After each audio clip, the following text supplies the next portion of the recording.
Hello. Let's make sure the mic's working.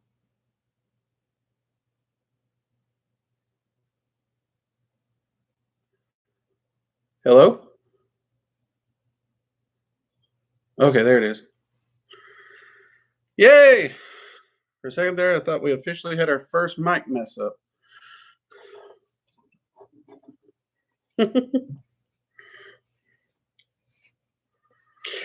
It's weird because I actually expect the chat to be empty when I first log on, which is the reason I originally thought of doing the whole headphone test. But I don't think I've ever had the chat room actually empty when I've logged on. I should just ask you all. Wow, we got a lot in here. Butterfly Magic with T, hello to you. Lord Abyss, hello. Dang, you were back quick. Kane, good to see you. Jacob.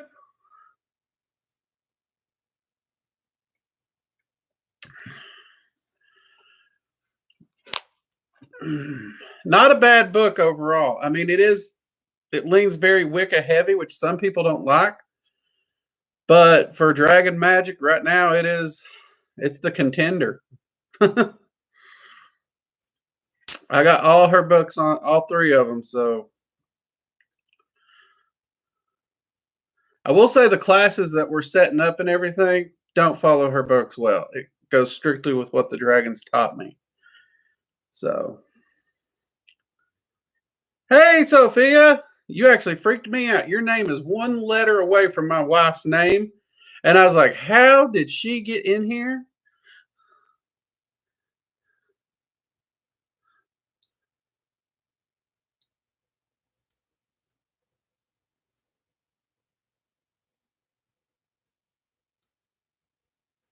Well, you got yourself a good place to start. No doubts there. And this channel it's dedicated to helping people. If anyone could get internet, because my wife's military, where she's at right now, there is no internet. So if anyone could pull that stunt off, I wouldn't put it past her.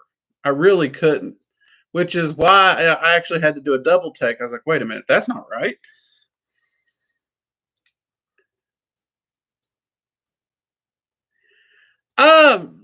No, it's not a book review video. It's just a live stream.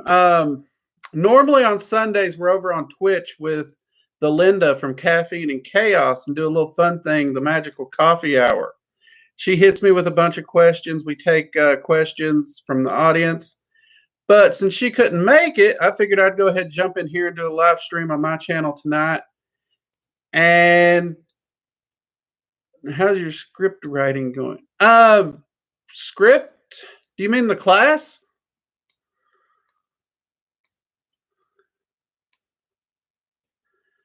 But I was actually normally on Sundays we do have a topic, so I decided I'd actually tackle urban magic tonight. It's going really well. We are still on schedule for the mid-April release on the online video course for Dragon Magic. So, yay.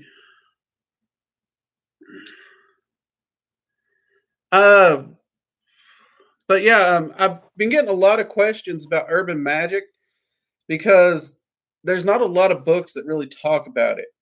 If you're not able to go out into the woods or connect with nature, or you don't have the right herbs and stones, a lot of people don't know what to do. And I was getting a lot of questions about it. And I was trying there for a little while to do urban magic videos, which I want to get back into. But I also have to produce the videos for what everyone's asking for, which right now has been Dragon Magic drastically. Not that I'm complaining. I love Dragon Magic. But I figured I'd talk a little bit about that and take any questions y'all have, whether it's on topic or off topic. I never make anyone stay on topic here. Those who have been in the streams before know that. So, yeah. First off, when it comes to urban magic, the one thing I want to point out, um, natural materials are not the only things we can use. Because was it Friday in the stream or the week before where I actually mentioned I have enchanted plastic before? Um, so you can enchant and work with anything that you have. In fact, as a practitioner and a magician, religion aside, because there are religions that have certain beliefs, so I have to set those aside when we're talking about this. You need to learn to work within your environment, whatever your environment is.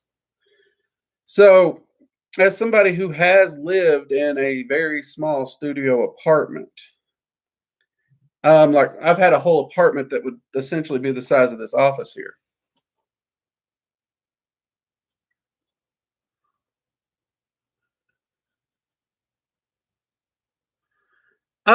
Sophia, yeah, it is. They actually tend to hang around people a lot. Hey, Zero, good to see you again. Um, they're not always the most sociable. Um, sometimes they can be, but it's not uncommon for people to have experiences around them. And the more they pop up, there is a correlation to if you encounter dragons a lot, it can be easier to get into dragon magic. But I won't say it's a requirement because I know I've had people who want to study and it's like I've never experienced anything. Well, you don't have to. But outside magical practice, the number one group of people who I get reports from experiencing encounters with dragons are actually firemen. They're in a house, it's burning, and something falls, and they literally see something in the fire basically take hold of them and move them to safety. And even though they're not sure what it was, or if they're just losing their minds, every fireman ends up describing it as a dragon. And dragons are highly, highly drawn to energy sources, especially like fire. So that makes sense. The next category is definitely divers that tend to see dragons in the water.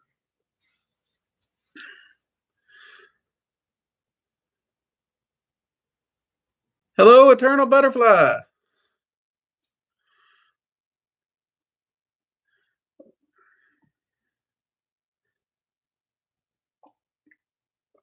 So, but yeah.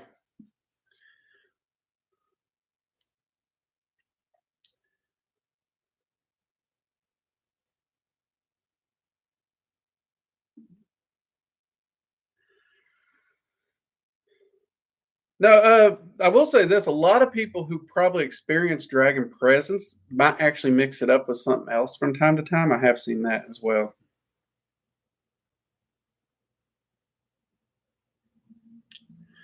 Jacob, I have not seen that, and that's odd because I usually I'm that guy who I was watching the Mariana Trench footage because marine biology was a thing of mine when I was a kid. Um, so I'll watch a lot of those kinds of videos. But I'm gonna have to look that up. I'm gonna have to try and find that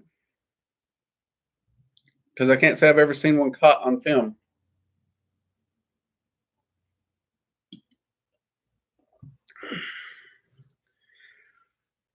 And yes, I know I don't have my channel mug, but I wasn't actually planning on doing a live stream on channel tonight either. So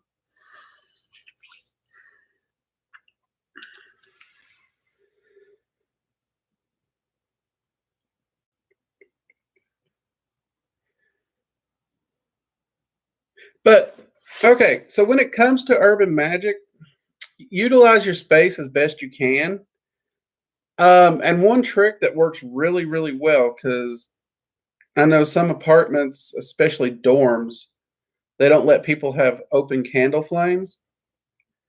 You can actually accomplish magic and spell work with electronic candles. That is a big hack that I have used many a times. I actually keep an electronic candle in my travel kit for when I'm stuck at hotels and stuff. I also keep some tea lights in there in a pinch, but I usually fall back on the electronic candles. Um, And some people do worry about the elements. But if you think about it, the elements are going to be around you. Earth element's easy to find, whether it's wood or rock, because in a city, everything's going to be made of concrete, metal with wood framing. So earth is everywhere. Your plumbing's going to cover your water. Electricity can generate heat, which can actually duplicate as fire, or you can use a candle. And air, well, if you ain't got air, you're suffocating. So you got bigger problems. I think air kind of self-explanatory. It's the other three most people run into problems with.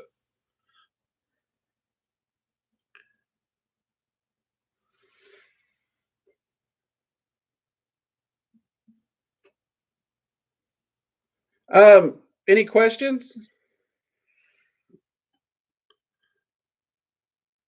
This is the first time I've actually come on without, it's like on the Friday one, it's usually just research and rambling. So this is my first attempt at a focused one.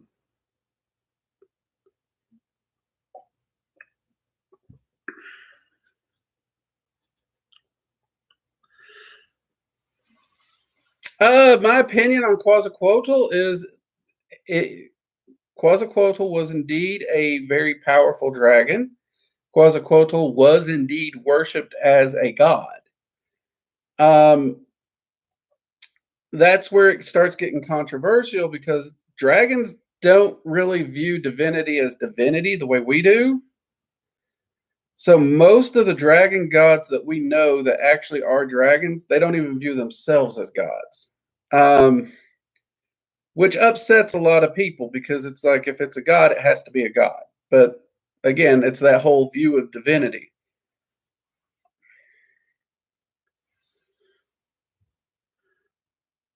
I can't say I've worked a whole lot with Quetzalcoatl, though. And I know I'm probably butchering that name. I apologize.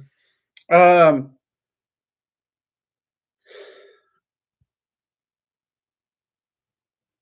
when I did, I mean, it was can't even remember why I ended up working with him. I mean, I enjoyed my time there and working with it. It's just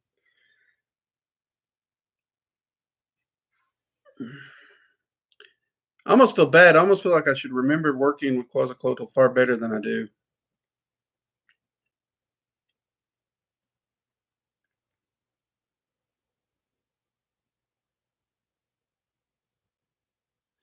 Yeah, Jacob, you can call the four quarters by yourself. Um, a perfect. I mean, and this is pretty standard anywhere you go. Um, look at ceremonial magic, the lesser banishing ritual of the pentagram. The entire ritual is built around a single magician doing it, and they call and erect the entire area by themselves. So yeah, it's you do not need a group, a coven, a lodge, or anything to practice magic. You can do it all by yourself. And in the case of dragon magic, when you do the ritual of the flame, you are essentially doing the same thing as calling the quarters. I mean, you're not erecting pentagrams and stuff like that, but you are calling those four elemental rulers to four separate balancing sides of the ritual area. So it has a very similar effect. And I've actually heard a lot of dragon magic practitioners refer to it as calling the quarters just because the dialogue makes sense and it's easier to understand. If that makes sense. But yeah, you can totally do it by yourself. You don't need a group. I'm actually not big on group workings as a whole. I try to avoid them because every person you add into a working is a chance for the energy to go wonky. So even if you do everything perfect, every person you add in there is somebody else who can screw it up. But that's just my personal opinion.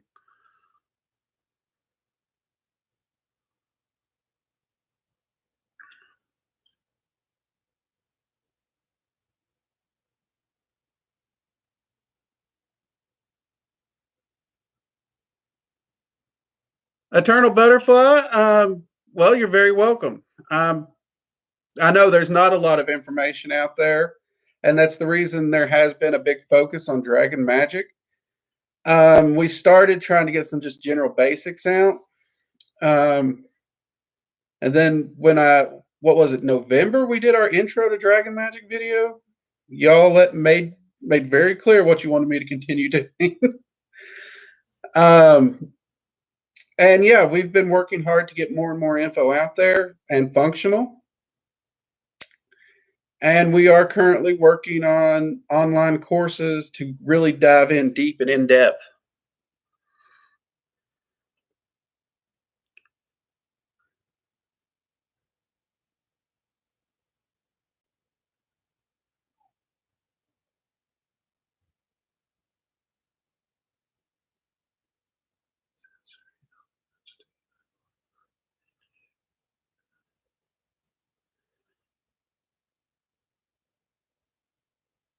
The nine elemental rulers is they're tremendous dragons to work with, Sophia. And when you look at all nine of them and how they work together, some practitioners have issues with it because, like the dark dragon, oh, darkness, scary. They don't like that. But when you understand that dragons work on balance and you have that light dragon and you realize that these two literally work in unison, I mean, they're fascinating how much you can learn from them. And you can do so much. Okay, like the ruler of the dark dragons, Nocturnaris, I have learned so much about healing from her that if you're a light worker and you are interested in being a healer, I could not recommend working with another dragon more. It's amazing. And we are actually planning to do individual videos where we go into more depth on each of the nine rulers later. What sensory elements do I incorporate into my rites? Uh, Honestly, zero. I keep things pretty low key and down. I don't try to get too complicated. Now, the big one I do use and is definitely low light conditions. I find when I reduce the light in my working area, it helps me get into that mood and that mindset just far easier. So that is one. I love to do my rites by candlelight if I can, which is one reason I do carry electronic candles with me because at least I can replicate that sensation. Um, and I like to use incense, so it's that olfactory. If I use sound, it's usually some form of glossolalia that I'm chanting or drumming. Those are the main ones I use all the time, or I'd say most of the time.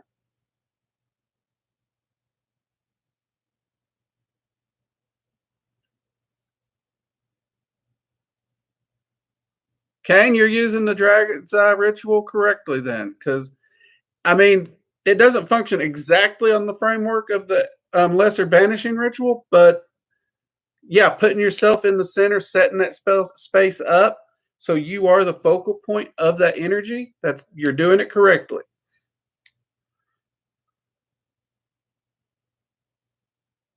Oh, did you actually get in touch with Torgra? Because if you did, I hope you enjoyed it. I love working with Torgra.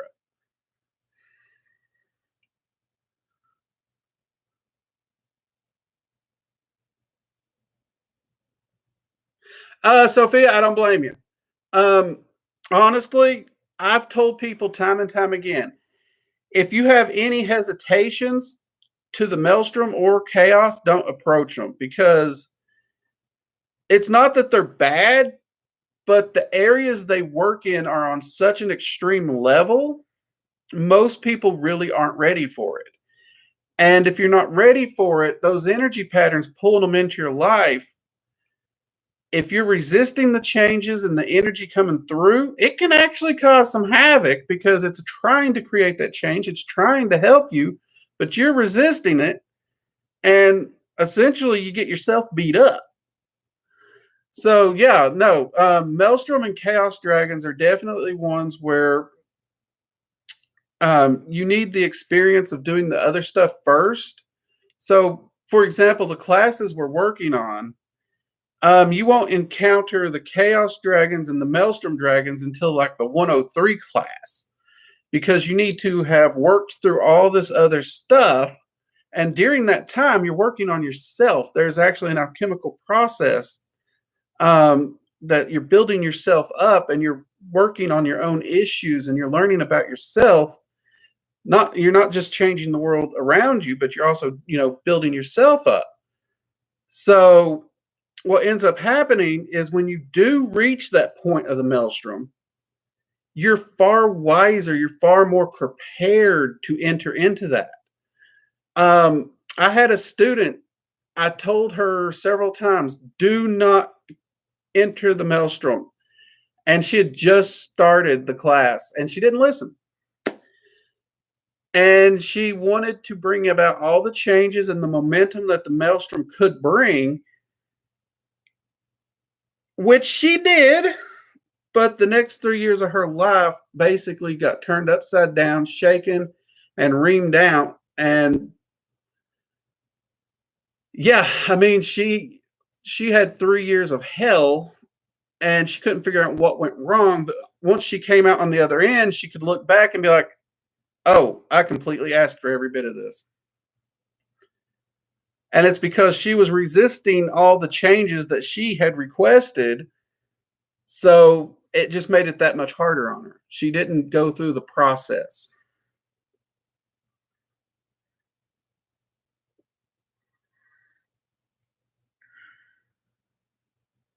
Hey, Peachy, good to see you. I was wondering if you'd find me. I'm on the wrong channel. Yeah, Mathis, I'm live. Magical Coffee Hour got canceled, so I decided to pop over here and do a live stream.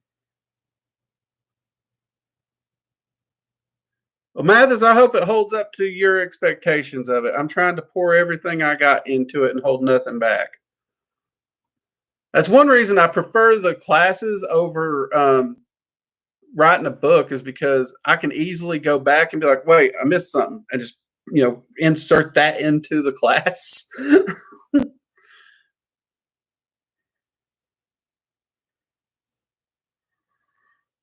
But as I have, some people may have seen, I am working on a few book ideas as well.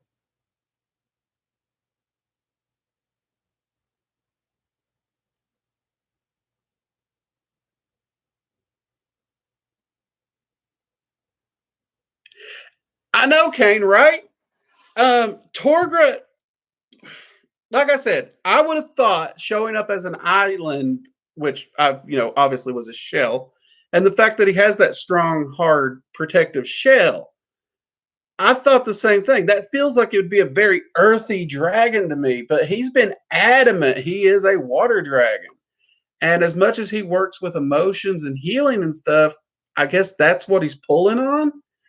Why I don't know, but herbs and he loves subterranean caverns and stuff like that. I don't know why, but yeah, he threw me for a curveball too. Outside the fact that I know he is a water dragon, he answers to the water ruler, all that. If I just had to take a wild guess, I would probably place him Earth myself, which I actually kind of thought about originally, but he corrected me time and time again. He's a quirky one, which is, I guess that's one of the reasons I enjoy working with him so much.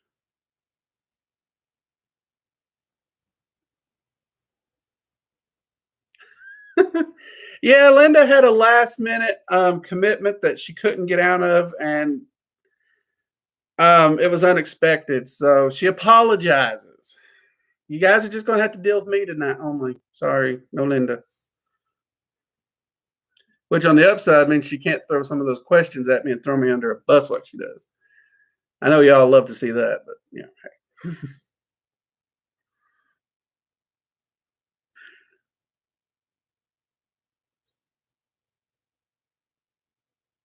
Lord Abyss. Yes, it actually is. Dragon Magic. We got a video.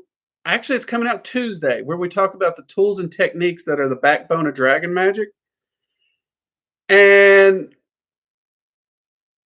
um, meditation and trance work are two core techniques because you can actually utilize everything you need to do in Dragon Magic through meditation and trance. And it also makes it easier to work with dragons in their full form because let's go to evocation, for example. Okay, evocation to the physical plane, you're actually pulling an entity to this plane. It may not take physical, visible form, but you're pulling its full essence here. With a dragon, that is hard because they have to assume a form that doesn't overly affect the environment. So that's usually when they take on like a humanoid-like form is during evocation, so that they don't screw up the surrounding environment from their just massive energy auras in general. So in meditation and trance, easy peasy to work with them, no issues there. So yeah, you can totally do it in meditation and trance.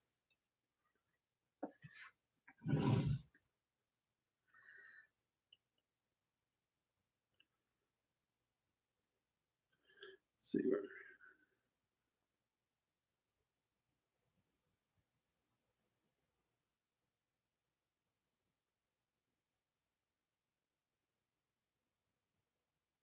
You could be right, Eternal Butterfly. They could be trying to get you steered into some balance because they're all about the balance. And they could be wanting to work with you. So, but I mean, whether you work with them or not, that'll always be your choice.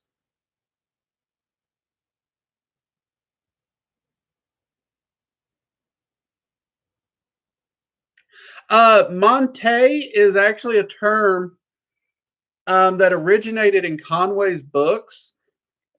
But I will say this: I have heard the dragons use it, but it primarily is assigned to the co-magician dragon that you work with. Um, I, the word they use for the guardian dragons, I can't remember. Monte's the one that always stuck with me. Though every time I've seen it spelled out by the dragons, they spell it differently than Conway does. But it's a term of respect and that you can use if you do not have the dragon's name, because dragons don't like to give their name. And that does come in handy a lot to have that kind of stand in term. But you can also just use sir, ma'am, any term of respect, and they're good with it. But Monte works. The way I've always seen it actually spelled when they showed it to me, they pronounce it the same, but it's Montee. So it's just like one letter's difference. And when you look at linguistics and how things change and shift, that letter could be anything. You could put an I there. But yeah, Monte is the teaching dragon. Your co-magician really is the backbone of the dragon magic teaching. The whole time, yes, you're jumping around from dragon to dragon, learning different things. But that co-magician is always with you, always teaching you. They end up being your primary teacher.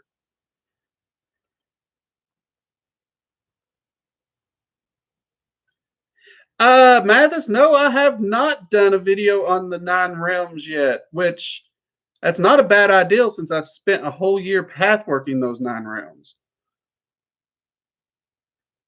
Evening, Judas. Good to see you.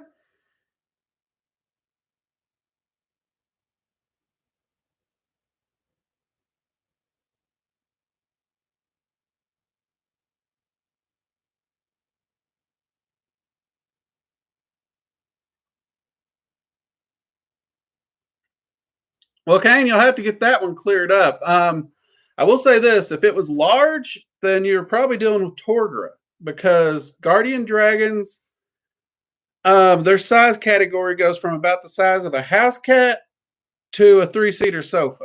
If you get past that size, they're not likely to be a guardian dragon anymore because younger dragons fill the guardian role. I don't know why. Well, I do know why. They're trying to gain an understanding of humans and how we function and how our society is progressing. So they work directly with us as guardian dragons so they can teach us and we can learn from them. And then as they get older, they'll move into a new role, usually an elemental role of some kind and some specialization under that element. And then it's my understanding they serve for quite some time in those roles. And then once they're much older, they move over to co-magician, or they can become co-magicians. Not all dragons want to do the co-magician thing.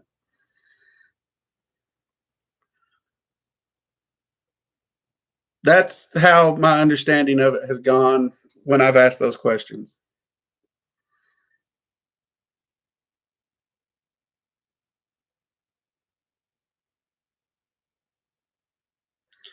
Oh, believe me, if you're doing that, Peachy, Torgra and Coralegra's hearing you.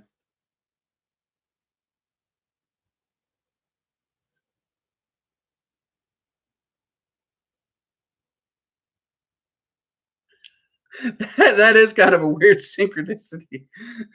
I've never actually met a Monte. Huh. Which everybody says is a common name. I've been to 48 states. I've never met one.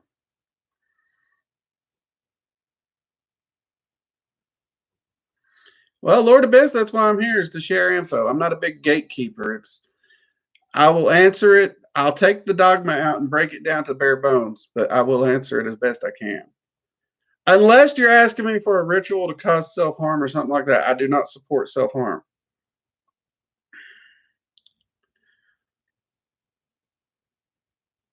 Yeah, same here, Lord Abyss. I love the neutrality. And honestly, that's been one of the reasons I've been able to explore and research so much. The dragons, they don't care. They're like, oh, you're working in that? Let's go see. That's true, Sophie. They make really great counselors. Honestly, I have sit down and I have poured my heart out to my co-magician more times than I can count. Which Torgray, like I said in the video on him, he is great to talk to.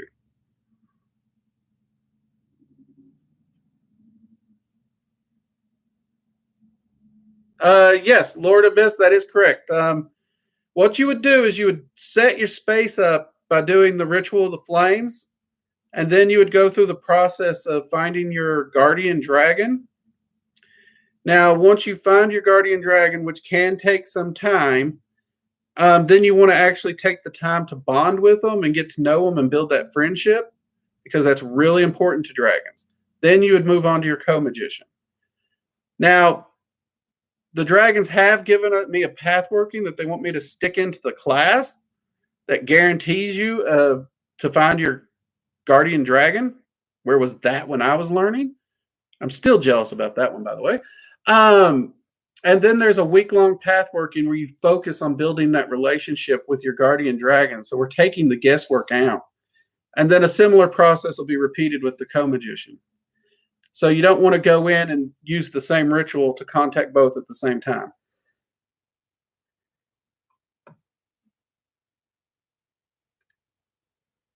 Kane, that is awesome to hear, man. Scrying is hands down my favorite divination choice. Dragons will want you to pick a divination, and that has always been my favorite. That and rune casting, though I tend to use runes more for spell casting. But I always, if I need good, solid divinations, I either go to my runes or my mirror.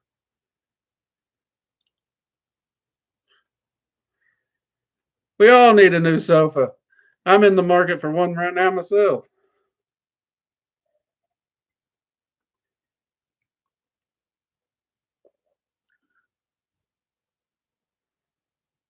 Oh yeah, if you're using a mirror to view and scry them, they will. like size down for the screen. So yeah, they try to be accommodating.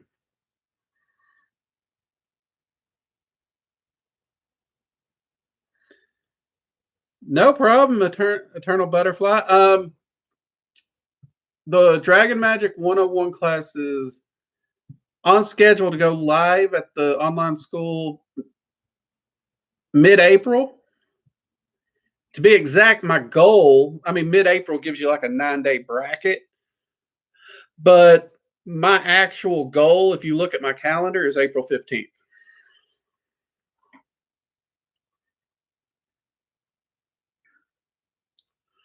So, and as soon as it goes live, you all will know about it. I'll make sure.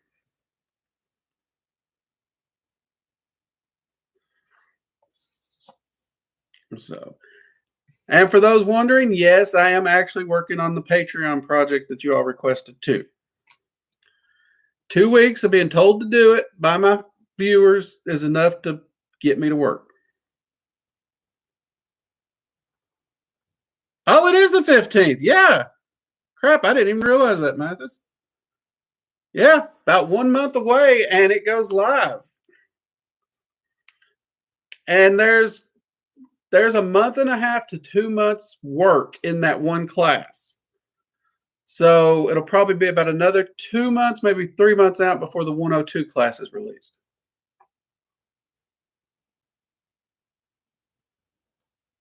You all are very welcome. I'm glad it's appreciated. I really am.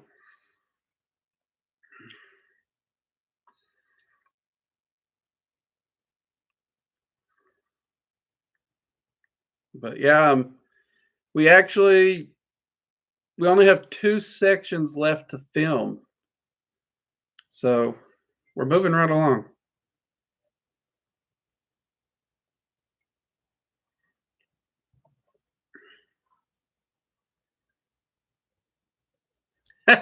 Actually, about 10 minutes before I got on here, that was in discussion. And we are considering setting up a Discord for a few reasons. A, just to build a community. And there's a few channels where it would be handy to allow me to control information for like private conversations, because I get a lot of contacts where people wanting to have one-on-one chats with me and stuff like that. So yeah, we're actually considering it. Which actually, there, if you search, there should be a Working Dragon Mystic Discord. It's just me in there because I set it up 5-6 months ago, and I'm not a computer person, so it just kind of sat there. But that said, I do actually have someone who's offering to help me get it functional. So now that I have the opportunity, I think I will take it, which is funny because here you are asking about it now. So yeah, as soon as I can sit down and talk to the person and get everything hammered out, yeah, I'll probably go ahead and open it up.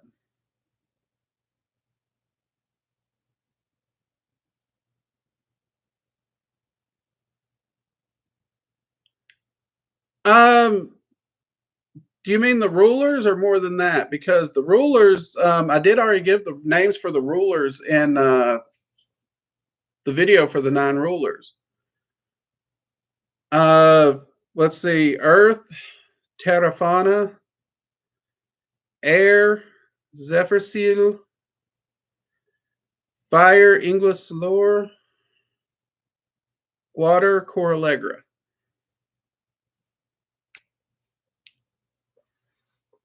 And for those wondering, if you go to the video in the description, I also show how to spell them. But that said, yeah, in the class, you will be getting the pronunciations of the words, how to spell them. There's even going to be sigils given. and you're going to start working with the first 4 non-rulers and really build a solid working foundation with them. And then in the 102 course, you're taking that 4 elements further because we're actually going to teach you how to reach out and locate other dragons. And you'll be working with other dragons of those elements, all which will have name, information, sigils, all that will be included.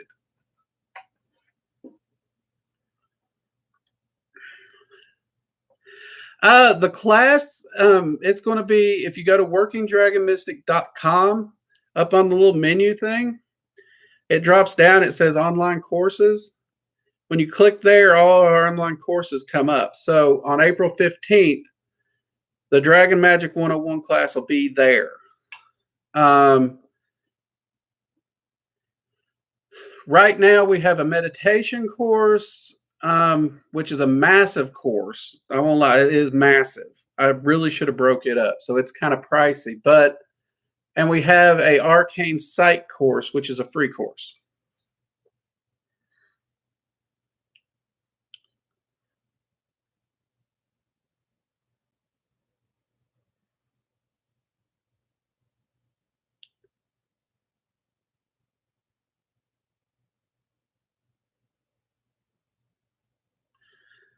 It's actually not Lord Abyss. It's not uncommon. In fact, the names that they're giving are what's referred to as a public name. So, like Terrafana, for example, you build a relationship with her. It's not uncommon. In fact, it would be considered a good thing if at some point she gave you a different name to call her by, because that name further cements a bond between you two, and it helps you to get a more direct line of connection with her because that's the name she gave you, which is something we will be covering in the class. Dragon names are very important for that reason.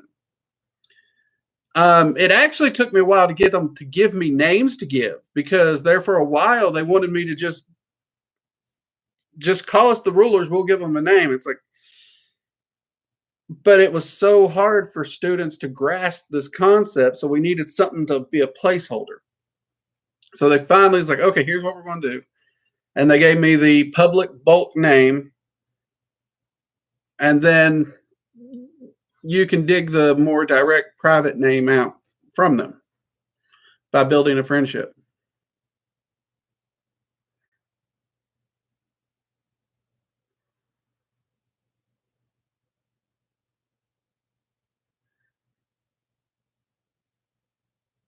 Yeah, it does help to add them into the Dragon's Flame ritual.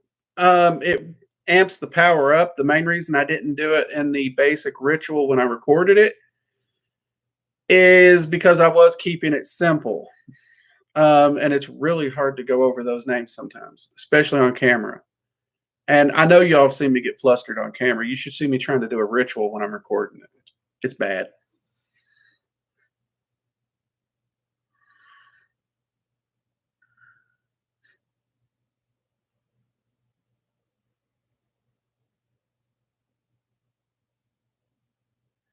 I think the book said Earth Dragon is what my name leads to.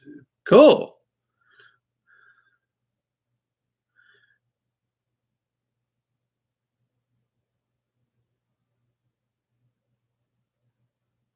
Yeah, like I said, the Dragon Magic class ain't quite there yet, but it will be on April 15th, though the other 2 classes are currently live. And the Arcane Sight class, like I said, it's free, and, well, that's a great skill to develop in Magic no matter what.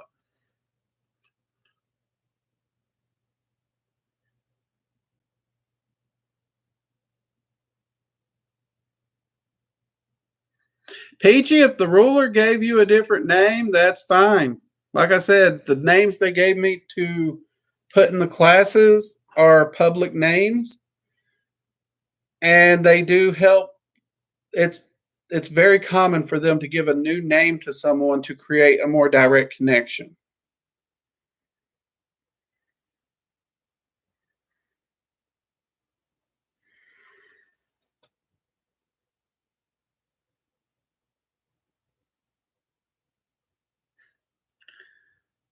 Every door in your house just closed? Did the AC or something kick on?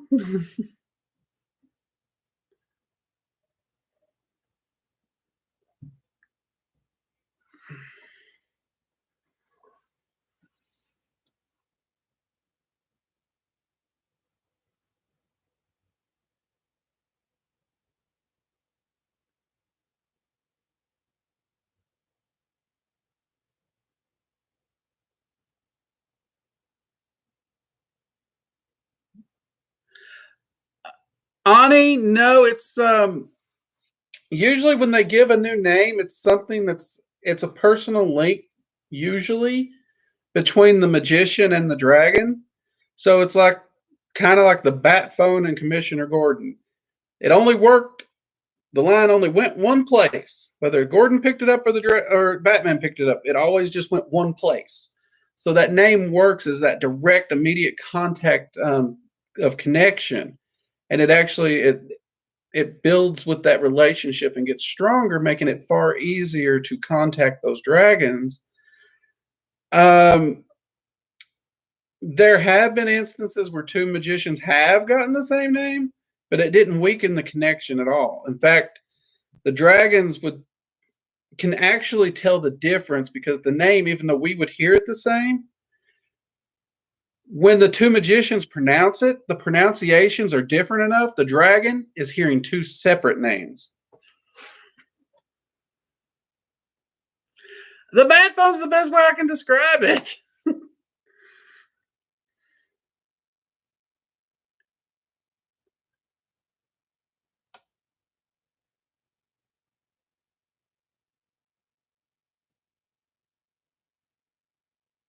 I haven't actually used binaural beats yet. I know drumming works, so I'd have to assume it'd work in the same area. But yeah, if you haven't yet reached out to a guardian dragon, that's where I'd put my focus because the guardian dragon really does act as a mediator when contacting other dragons. So there's a lot of dragons who will not talk to a human if they don't have a guardian dragon with them. They just won't do it.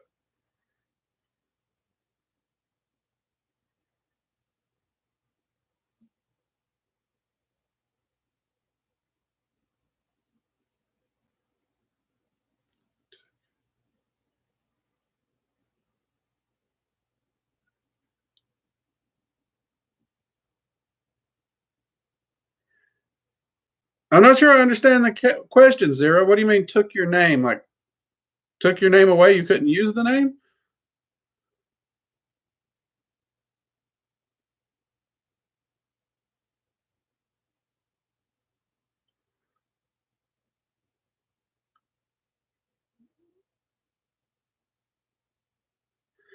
Um, well, they won't refuse.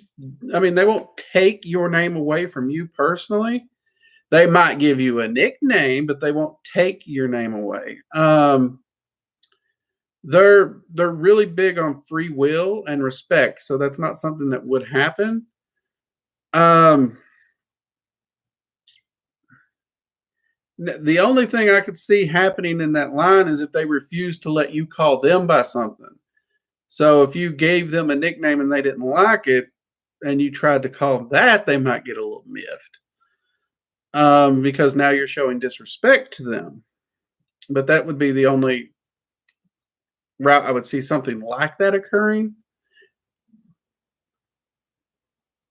So I mean, you can call yourself whatever you want, so they can't really stop you.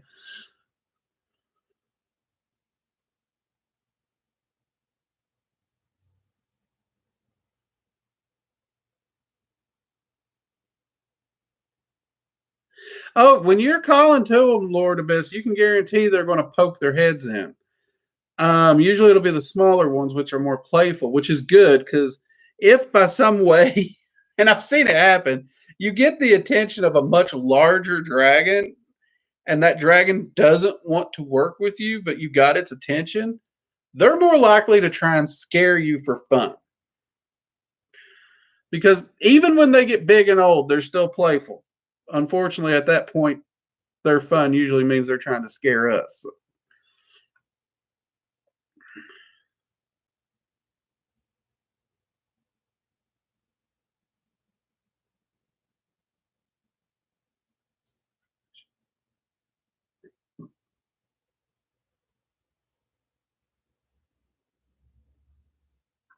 Mathis, your best way to get confirmation? Whew, um, would actually be to try and ask the nine. I mean, if you don't have a name or something to be able to try and summon whatever it is you're seeing at 9 p.m., would be to, if you've already done it, go to your astral sanctum. If you've already built your sanctum, and call the four elemental rulers, the first four, there, and point blank ask them if you have a guardian dragon. And they should clarify that. They should be able to clarify that. Your next bet is to continue to do the guardian dragon ritual until the guardian dragon confirms it itself. Because, yeah, that's you and the guardian dragon have to agree to work together.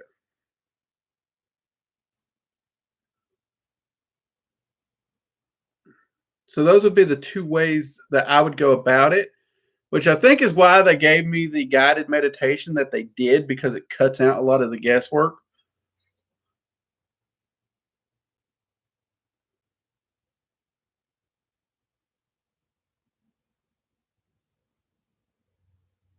Oh, I know what they are. I've done a lot of research in them, and I've been curious. I've just not gotten around to tinkering with them much right now. I mean, y'all know I stay so busy. I mean, yeah, I got irons in the fire everywhere, so I have to pick and choose. And I'm not sure I want to experiment with something while I'm trying to get that one ritual to work when I'm already having trouble with it. The science part of me tries to control what factors I can and only change them up one at a time.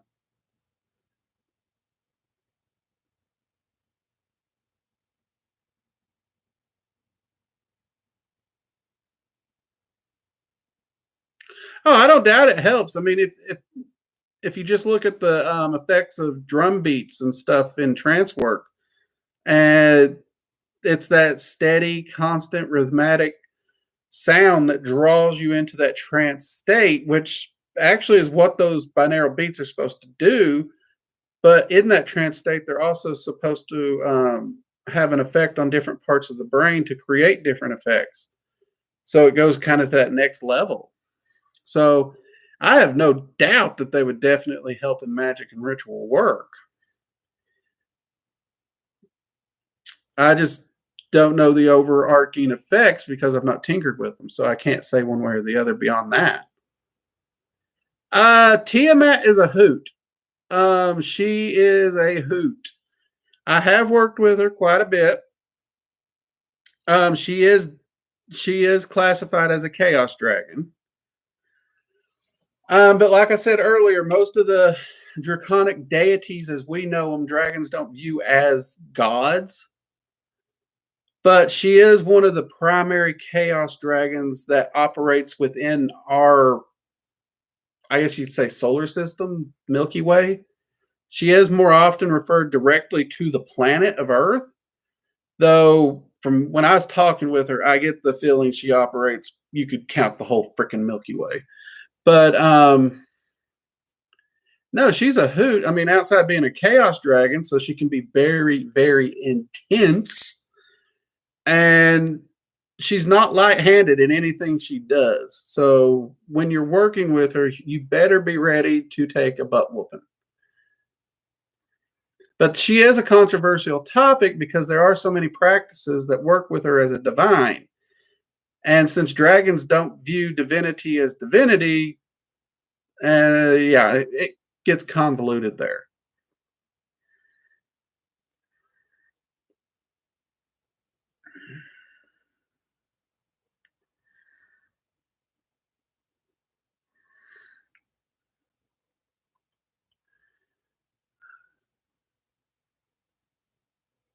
Hey, my computer jumped, and now I'm trying to find out where I'm at. Okay, there I am.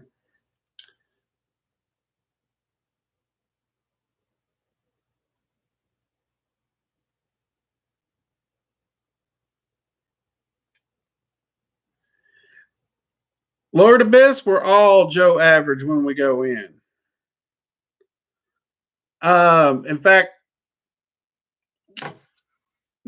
every entity I work with, especially dragons, they have a really great way of reminding you no matter how much progress you made, you still got a long way to go.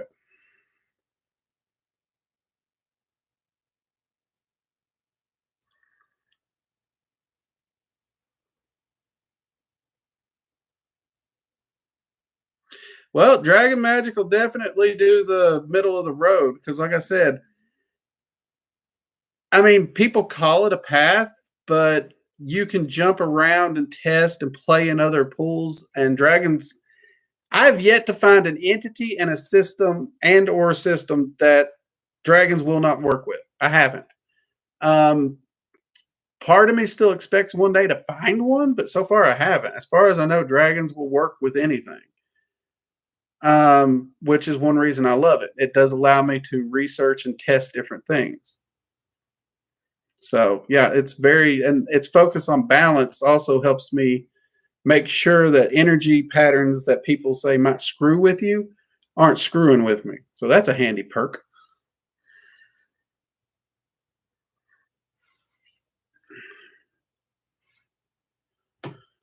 And it's handy because there's not a lot of tools or requirements, and you don't need like giant curio cabinets of stuff.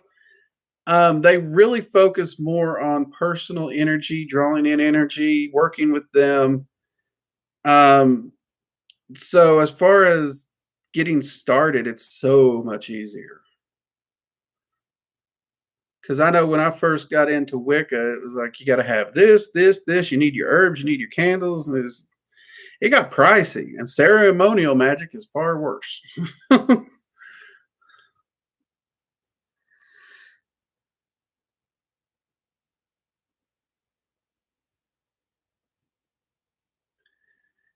Mather, that's a good question. And generally, most entities do not mind. I've never ran into one that did.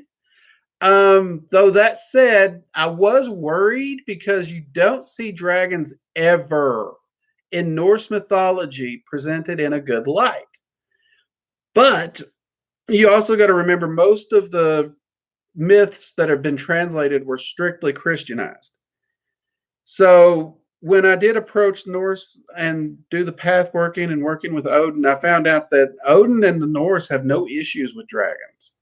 In fact, I shared a video on my Facebook where it actually shows that Jormungandr and Nidhogg would not have been vilified at all in that culture. They would have been looked up to as some of the most important entities. So, which was fascinating to see because he's pulling from actual archaeological lore when he's talking about it in that video. And that matched the gnosis that I got from Odin and the dragons. So it just kind of lined up perfectly there.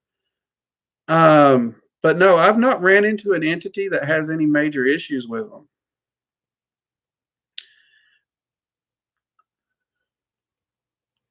The general rule of thumb is with every entity I've worked with is as long as everybody's being respectful, it works out pretty cool.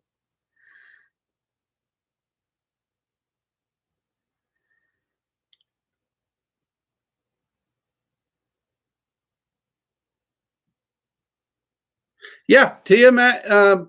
Even in her even in her origin lore, if you look at the Mesopotamian stories, she is a goddess of creation and destruction, which is pretty much the definition given of chaos dragons. Those are the two major things they work in. They destroy in order to create.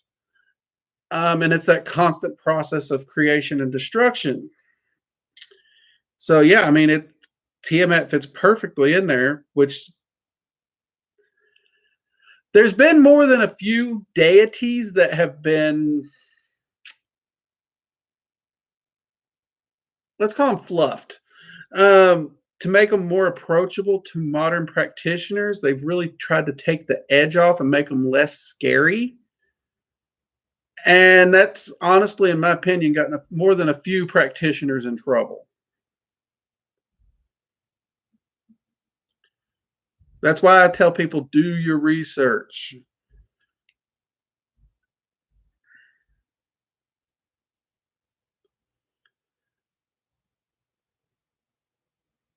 But no, I'm not sure I could recommend Tiamat as a starting point entity to work with.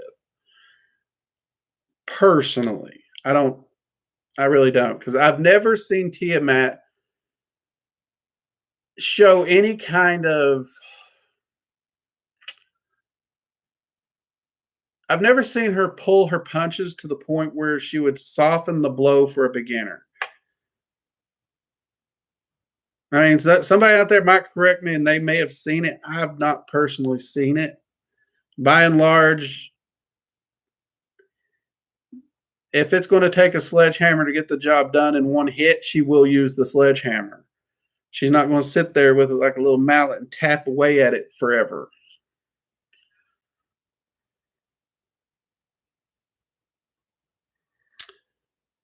Fae and dragons work together a lot. Well, you can kind of see that with most entities, but where the Fae are very tied to energy, magic, and the four elements. Well, actually, more than the four elements.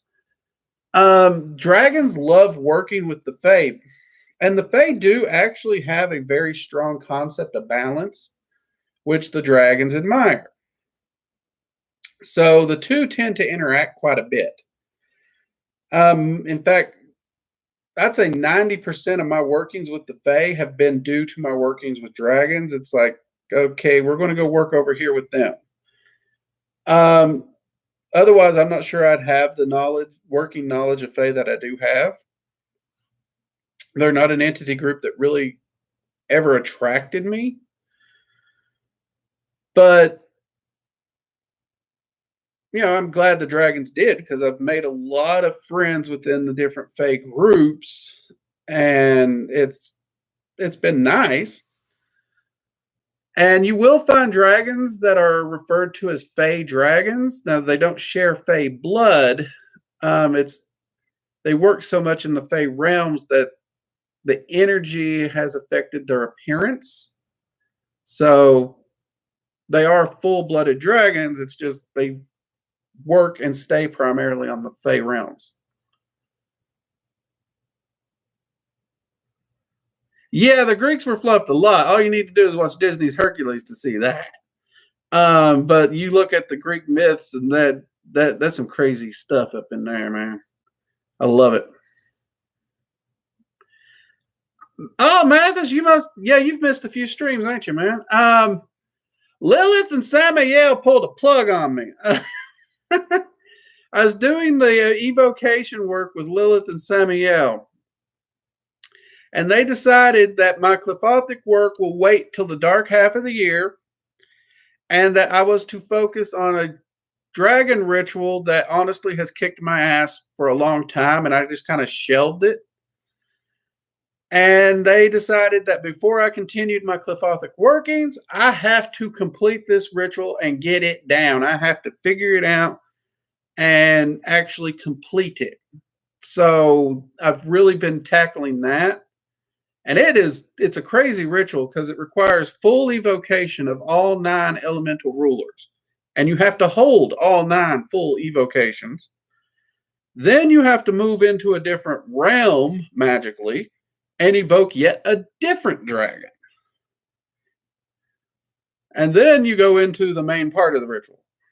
So I'm currently just at the point where I can get all 9 evoked, which that's taxing. I won't lie. It's pushed me past what I thought I was capable of. So now I'm trying to work my way into stage 2 and complete that.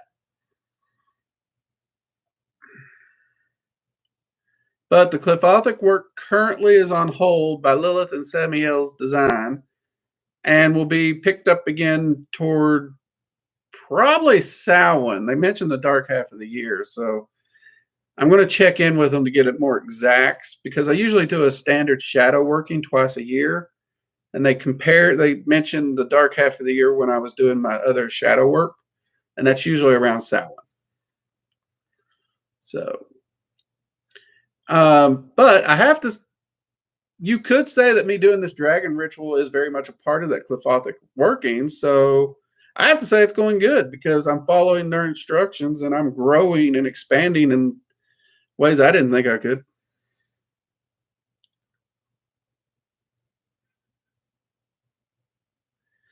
I worked with Zeus once.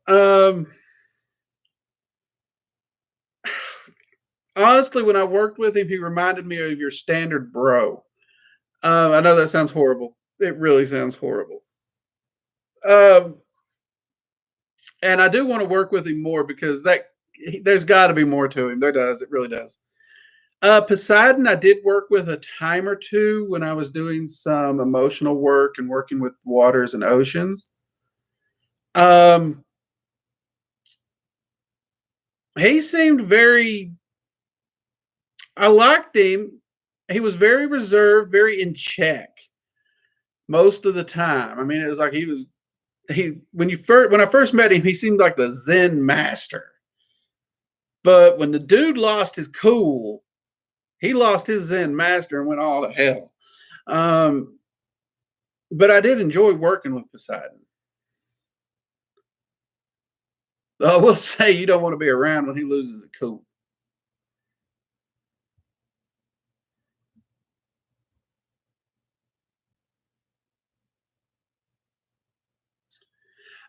Just treat them well and respectfully. I mean, okay, first off, don't try to bind them. Don't try to order them around. Don't try to force them to do things.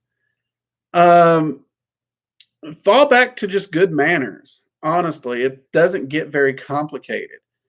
If they don't give you a name, you can ask for a name, but if they don't give you one, don't push too much. I mean, you're welcome to ask every time you contact them, but beyond that, don't be pushy about it. Don't be demanding. Um, just general manners of showing respect like that. Don't waste their time. Don't go calling up one of the rulers just to see if you can do it without either A, given some kind of compensation or having a reason. And compensation can be as much as a quick and simple prayer, which will transfer energy, or you can even charge like a crystal quartz with energy and give that to them. Energy is like the best offering you can give to a dragon. And you can also give dragon's blood incense. So respect is important, but it's actually really simple. And it's just really just try to have good manners and never try to take their free will and force them into something. You want to get yourself in a world of hurt, try to bind a dragon. I don't recommend it because they can actually ignore magic if they want to, which is interesting. So technically speaking, binding them won't work, but it's like also the ultimate insult. And yeah, they're not going to let you walk away scot free on that one. I've seen magicians try it once and their entire lives fell apart and never came back together. But that's not something you can accidentally do either. So, but yeah, they'll generally let you know if you're crossing any respect lines, which it doesn't happen often. It really doesn't. Because think about it this way: when you approach them like you would somebody you're wanting to make friends with, and good, trusting friendships, and someone you're wanting to respect, and someone you're wanting to respect you. If you do that and you're approaching them with that attitude, since dragons can see straight through us and they know our heart of heart's intent, you're good to go. Does that make sense, Cassandra? Hades is a hoot to work with, Peachy. I love working with him. He's actually the one that sent me to work with Hell. I worked with him for a long time, and he got me to a point, and he's like, okay, Now I need to send you over here. I was almost pouty when he sent me there because I enjoyed working with him.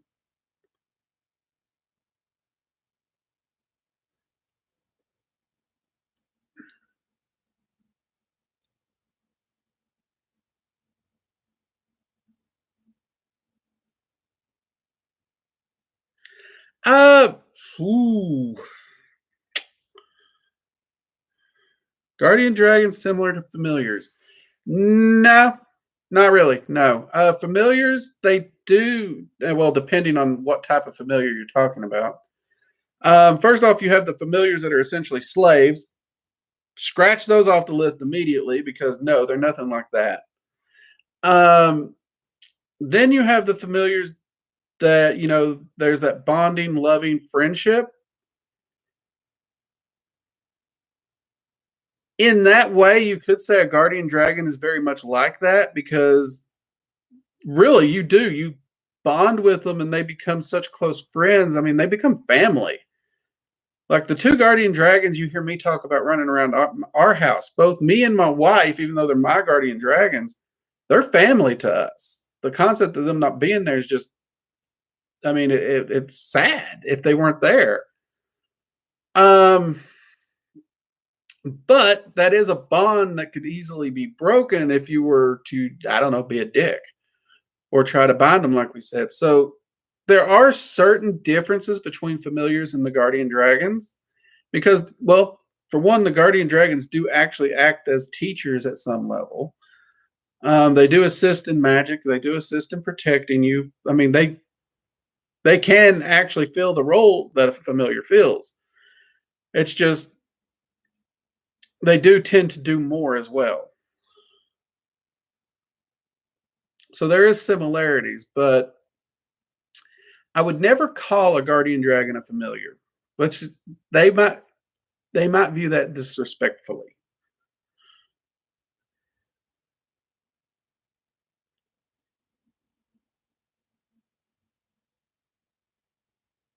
What do you mean by gains? Because yeah, I can share stuff.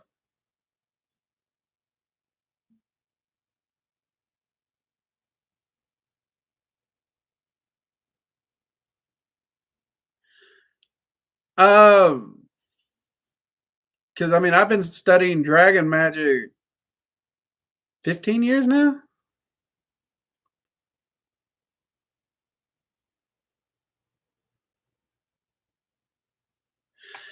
Yeah, sure. So some of the bigger ones is there was a point where we were bankrupt, point blank bankrupt. We were in the red every month. Um, and I turned to magic and very specifically dragon magic for assistance. And the dragons actually laid out a spell working for me to do, and they guaranteed that it would fix my situation if I continued with the working. And the dragon I was working with was Expoon Well, which there's a video on the channel talking about him. And yeah, within a year we went from bankrupt to having a savings account. And both me and my wife had actually managed to get our hands on real careers, though hers was definitely more obvious. And mine, it was during that same point when I tripped and fell into what I'm doing now. And I literally had to be talked into it because people's like, you could teach, you can do this, you can do, and I'm like, no one wants to listen to me. Um, and I actually wrote my first classes and started teaching them at a magic shop, basically to prove I was right and no one would listen to me.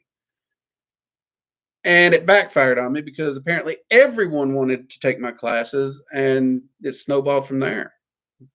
So that's the first one. Second was health. Um, I don't talk about this a lot, but I am epileptic. So there was a point where I started having grand mal seizures bad, and they cost me my job. And I was at my wit's end. I really was. I was taking my meds. I was doing everything I was supposed to do, and I couldn't even afford my medicine. So I turned to the dragons, and the dragons worked it out so that I was able to get my medications. I was able to find a doctor who was willing to work with me and help. And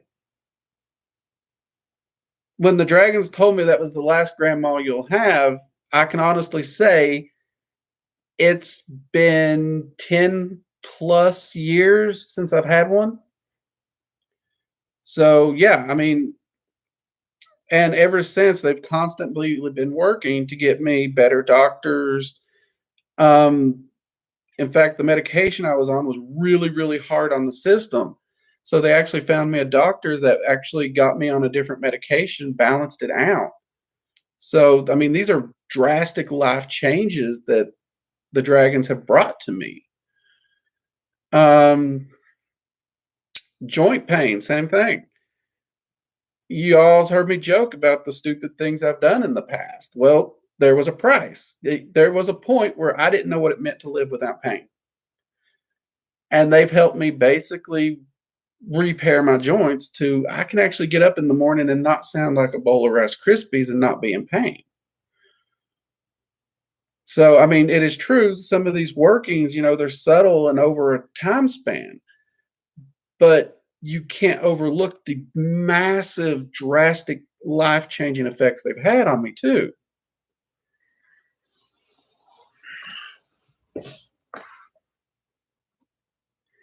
Well, yeah, Mathis. Yeah, I do. And that's the reason I am so close to them and I do view them as family. And that's the reason when they first approached me with the idea of getting more information on dragon magic out there, I didn't hesitate. The only question was how. And originally, I was going to try book format, and that was just every time we tried to organize it, it didn't work. And then we stumbled onto the concept of YouTube and video classes, and now everything's just once they got me into this position, they're like, "Ha, we found a format you can work with. Go, go, go, go, go."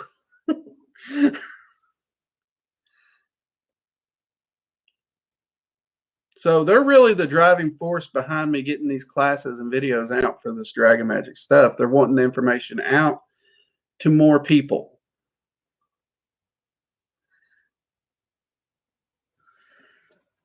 So I do my part and I just let them ride from there, if that makes sense. Then again, I found if you do your part and you work with the entities and it is actually a partnership, you get better results. That's why I say build a relationship and a friendship. So, like, I can ask Odin for help. Odin will help me. But at the same time, just like any friend, if Odin comes knocking on my door and is like, hey, I need you to do something for me, I'm going to listen to what he has to say because that's what friends do.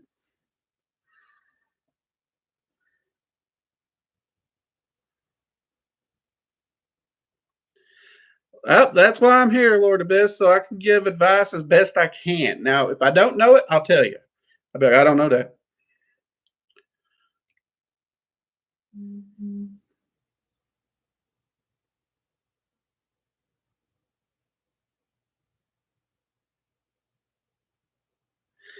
Uh, I won't lie, Mathis. There's a lot of practitioners that work with dragons that, due to a lot of the,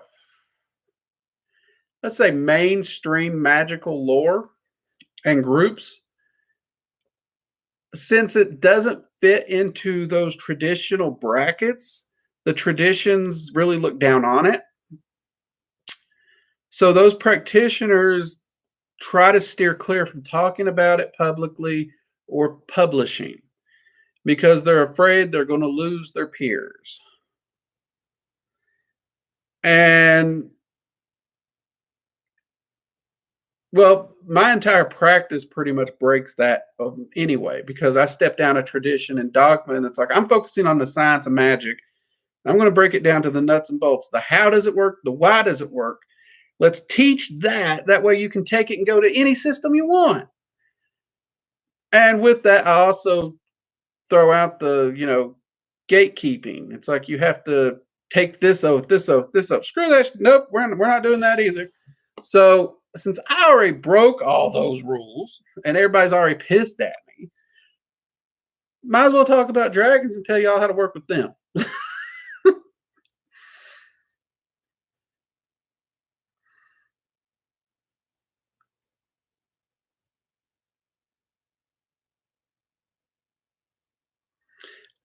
Honestly, Lord Abyss, yeah, my students were my inspiration because I was teaching the magic that I knew, and every student that would come to me, their complaint was dogma, it was gatekeeping, and they were trying to understand how and why. And in order to answer the questions for the students, I had to actually dive into these things myself. And it was the dragons that helped me actually see that underpinning, that framework that all magic is built on. And when I had that breakthrough, it was just like, it was a revelation. And it's like, this is why I love magic because I've always been a very scientifically minded person. I've never been a religion. I don't do well in religion and faith.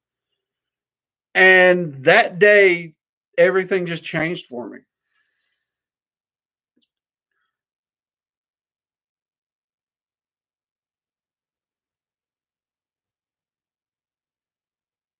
Yeah, Mathis, that's weird enough, but that's kind of it. Yeah, that's how they see it. And the few practitioners that do talk about them, they try to polish them so badly. Like there's actually one book out there that teaches dragons are purely 100% angelic beings because it's a way to get the light workers to be like, okay, let's go over here because, nothing's bad about that. But then again, you're not even giving angels their credit. It's like, am I the only one that realizes there's angels of wrath, vengeance, death? I mean, these are angels, people.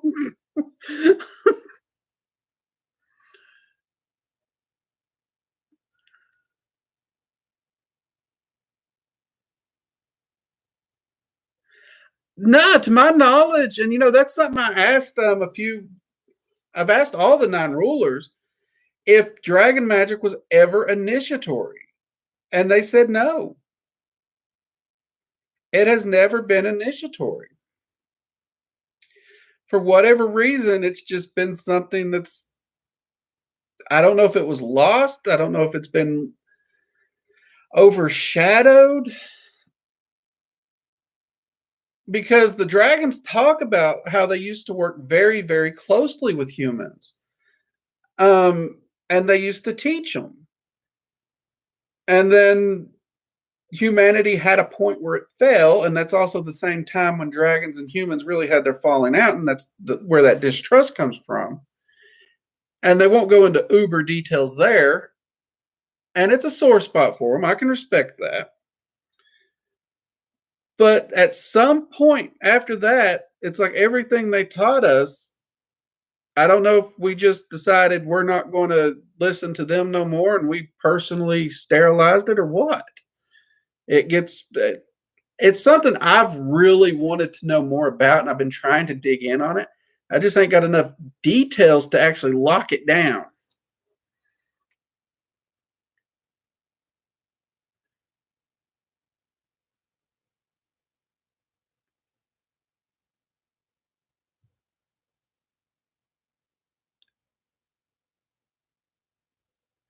Yeah, the angelic hierarchy gets insane. First off, if you're researching it, you find out there's like 24 different hierarchies that people claim as the hierarchy. So nailing down actually how it works, which the demonic hierarchy works the same way. My personal opinion is I think the hierarchies is us trying to humanize these entities because we do things in hierarchies by political levels and job levels, and that's our way to just make sense of their work.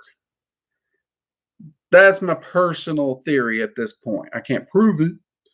I mean, every entity I've worked with, angelic and demon, don't seem to really have a hierarchy outside of, like Azazel. There's certain demons that work very close with Azazel, and some familiars that work with these different demons. But as far as like a full structured branching out tree hierarchy, I've never seen anything like that.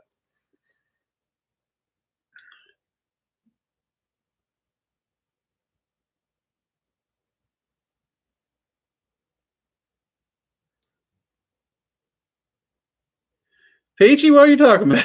That's what I've been saying. Do you read what book?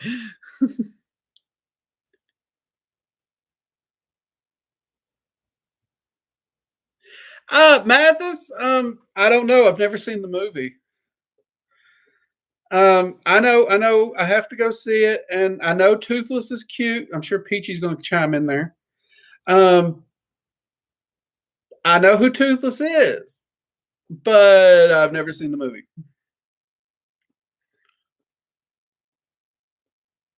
Yeah, I mean, look at the Bible. Yeah, you're right. There's a lot. Yeah, most of these people don't actually. Yeah, there's a lot of arcane lore that's contained in that book. Um, but at the same time, it's not what it is, or not what they make it out to be.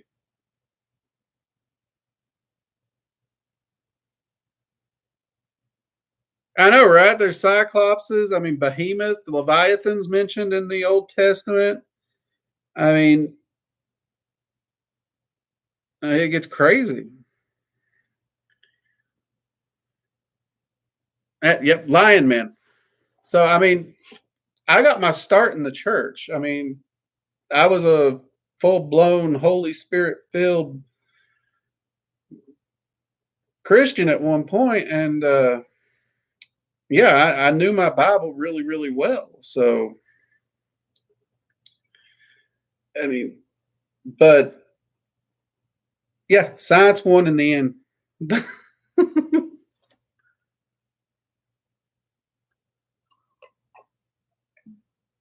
Watch the movie.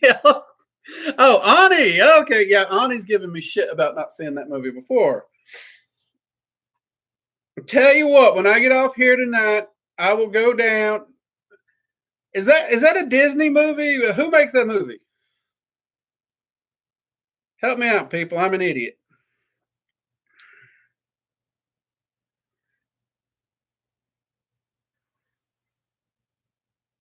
Cause I have Disney Plus. I may see if it's available on there. If it's Disney, DreamWorks. Oh, that's not Disney, is it? You crap. Hmm.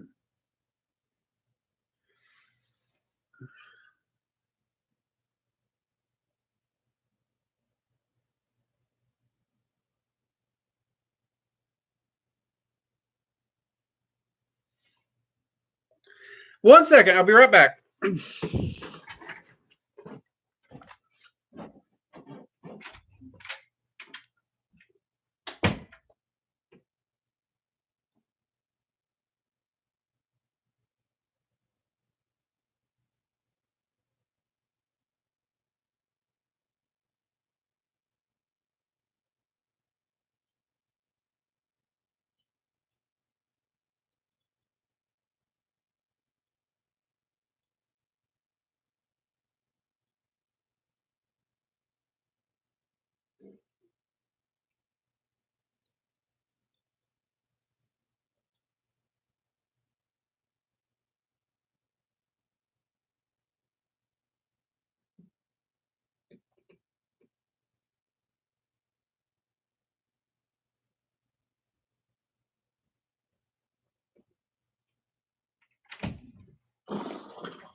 'm gonna start locking everybody out of my house.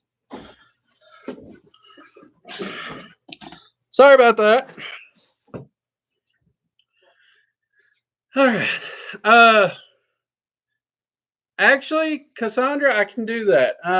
Dragons, what they ask for friendship is friendship. That is exactly it. Not complicated. They genuinely ask for respect and friendship in return. So, no tricks, nothing like that. They want to build a genuine, rock solid friendship with us. And all they ask in return is the same thing.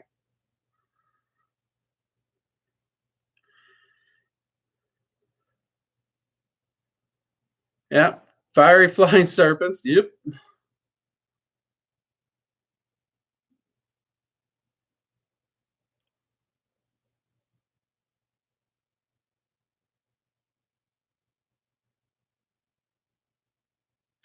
I don't know how seraphims relate to draconians necessarily. No, Ani, you didn't make me have to hunt. Katrina's here, and she insisted, since I'm doing a live stream, I should show you all this because the canvas print of the simple Dragon's Eye seal came in, and I hadn't shown y'all yet. What took so long is I was arguing with her. I was trying to get her to come in here and get on camera. So this one is available on the merch store, just like the artistic one, which is behind me. So, yep, it's all pretty back there. So, yeah, I could have got back quicker, but I was arguing with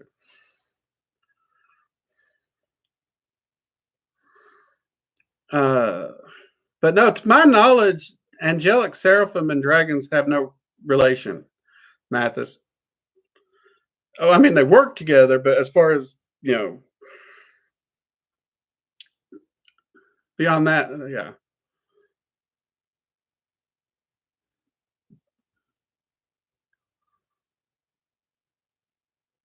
Who's the most fun dragon to, let me think here. See, the cheat answer is my co-magician and my guardians, because they know me so well that we can pick on each other and make jokes at each other at a rate that it's just like hanging out with the guys. It's so freaking fun. But that's the cheat answer. So let's not count them in this equation. I can't believe I'm going to say this either. I'm honestly going to say English Salor. The dude has a sense of humor about him. And I think in the, it's funny because I think in the Nine Rulers video, I said he always appears human form like a crooked lawyer or something, like an ambulance chasing lawyer. And the funny thing to that is, after I said that, the next time I worked with him, he showed up looking identical to Saul Goodman from Better Call Saul. And I lost it. The second he showed up, I lost it. I was laughing my ass off because I knew he was making fun of his own name, because basically he dropped that name and just took the first three letters there. That's Saul. So he dropped English and shortened the end. But yeah, it's just, he is a hoot to work with, and I never know what to expect from him. He's always got some curveball to throw at me, and he keeps me on my toes. So yeah, I would say of all the dragons I've worked with over the years, if I don't pick from those three that's in the house all the time, he's probably up there because of that. And you never know what crap he's going to pull. At least that's how he's always acted around me. There's some people that they say he's a lot more chill. So apparently I just bring out his goofiness. I don't know, but he likes to pick on me. And I enjoy it. I give him hell right back. In fact, when I was watching the show the other day, the fourth season finally came on Netflix. I told him his show was on TV. So, allies are great to have. You can't, yeah. Friends and allies, great to have them.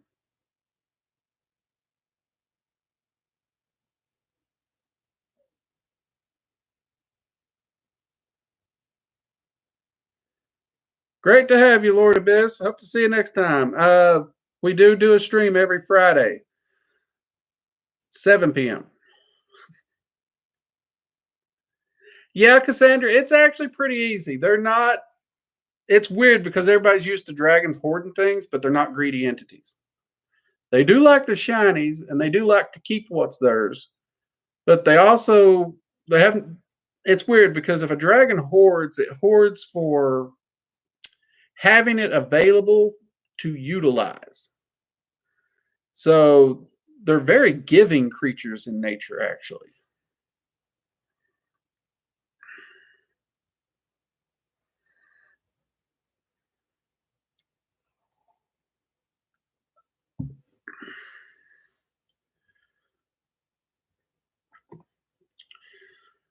But yeah, both of the canvases come in two sizes. That big giant one I got hung up in these little ones. This is, I don't know, slightly smaller than the notebook, I think. In case y'all wondering. All right, any more questions? You guys have been asking a lot of great questions tonight. I may have to add a second live stream to the week just because obviously I can't do it on Sunday nights because I'm not canceling the Magic Coffee Hour. But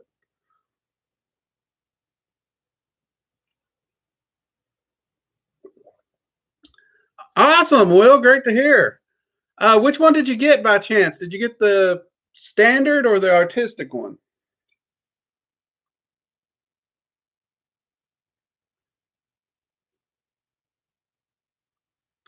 Oh, and for those who actually, the artistic one is awesome. She did a great job with that.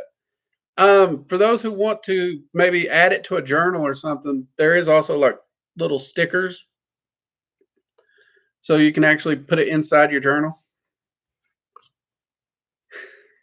The mugs are awesome. I won't lie. I've been using my mugs a lot. Though I had to do dishes today, and I didn't plan on doing a live stream for the channel, so I'm just drinking out of one of my Death Wish mugs tonight.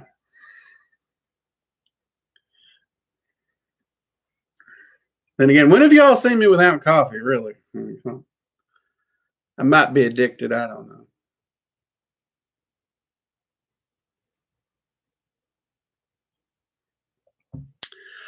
Mathis, do you mean at any one time in general, or do you mean during one ritual?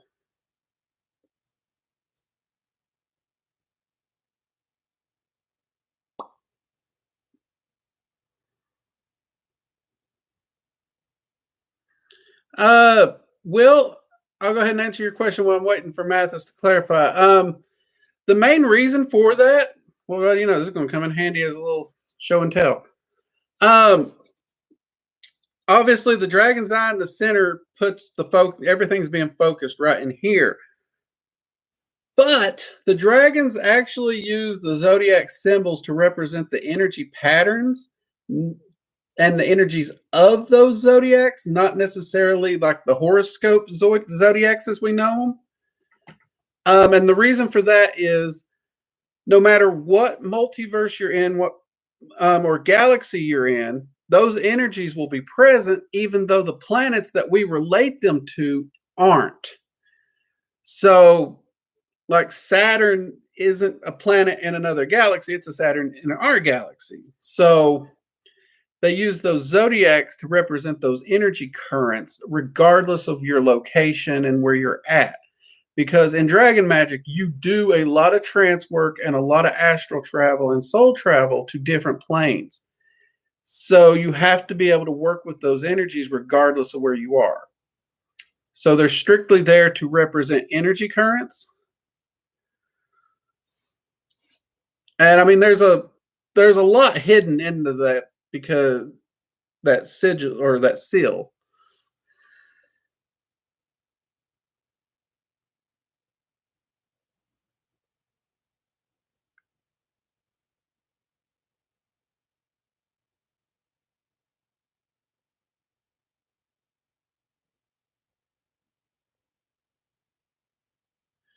So, but yeah, it allows you to control and focus and manipulate those currents to create the changes you need, which is part of draconic alchemy.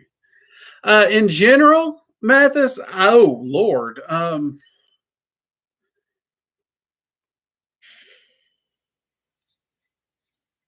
let's see. On any, let's go with any given week, because if we literally list off things that I have sigils for that I've built relationships with, that list will get long. It'll go well above 50. Uh, so on any given week, Odin, Freya, Hel, Loki, um, Terrafauna, well, all the 9 rulers. Let's see. Azazel, Belial, Michael.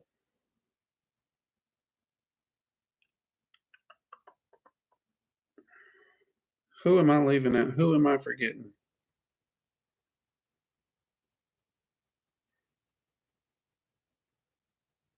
See, I'm going to get in trouble because I know I'm forgetting one.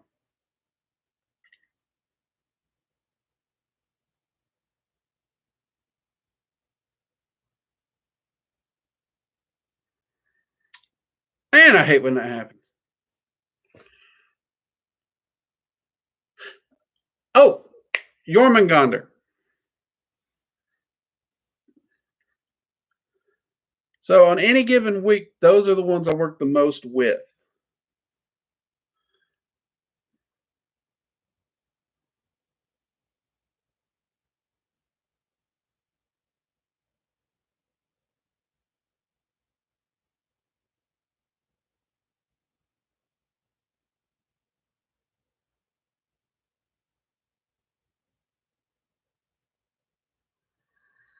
I have spoken some with the dragons about the CVD-19 issues. I don't know if I'm allowed to share it, but the dragon's main focus with it still does surround balance. And are some pacts or are all free will? Is that supposed to be engagement? Well, pact work is free will too. There's no loss of free will in a pact. But currently I'm under no pacts currently. All the pacts that I have made are concluded at this point in time. I am looking at one potentially, but I don't know if it'll be necessary. So all of them's just friendships, allies. I mean, like any of the entities I work with, even Odin, I don't view them. I kind of take the same road the dragons take. I will treat them with respect, and they are a friend and they are an ally, but they have to earn my friendship too. I don't worship Odin. I work with him as a friend and ally. The same thing with Azazel and Belial. So, and if they get too uppity and if they ever let me down, we're going to have words. But no, they're all totally free will activities. Now, I will admit some of them came knocking on my door before I sought them out, but it was still my free will to work with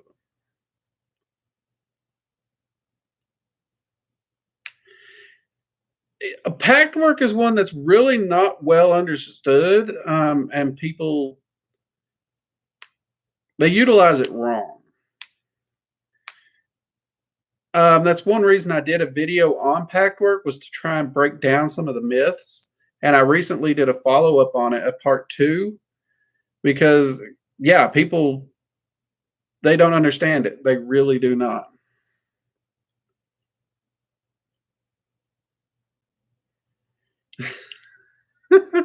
See, it was just too much awesome talking about Hades. The browser couldn't handle it.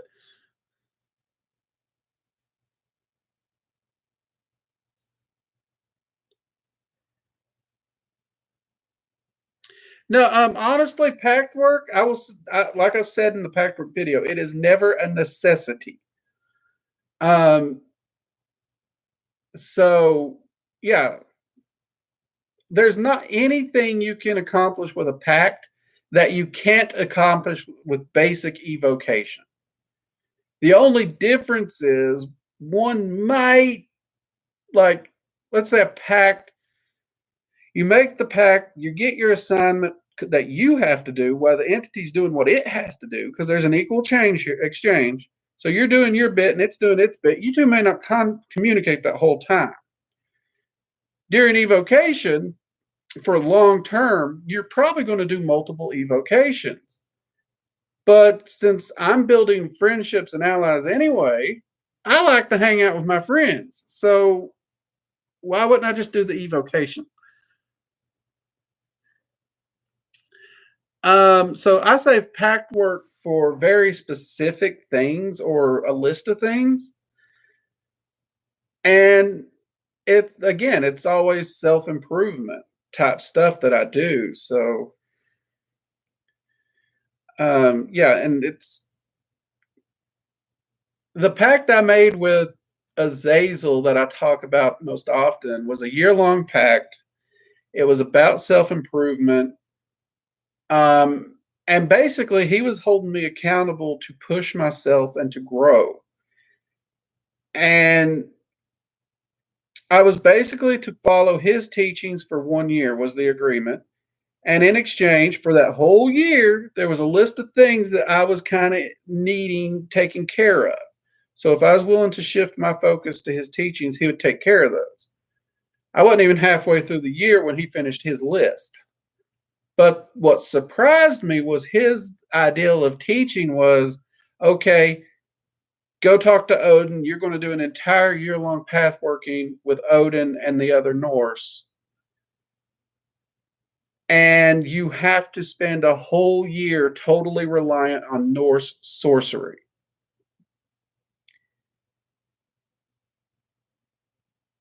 That was rough because magically, I know my chops. I know I can work in dragon magic. I can jump in. I can be like, call up some dragons. I can do rituals, and I can get to manifest what I need.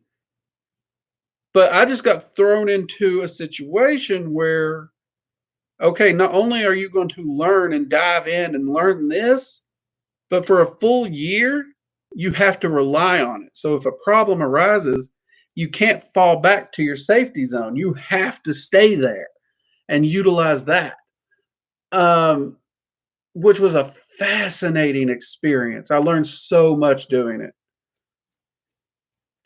But the entire parameters were set up completely. And both me and Azazel had our personal sovereignty in the whole thing. It was a complete negotiated agreement.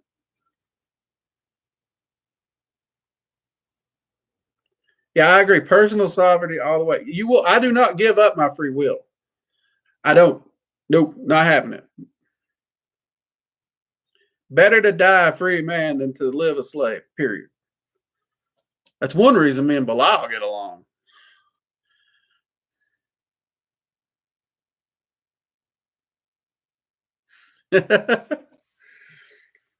PG, did you get cane kicked?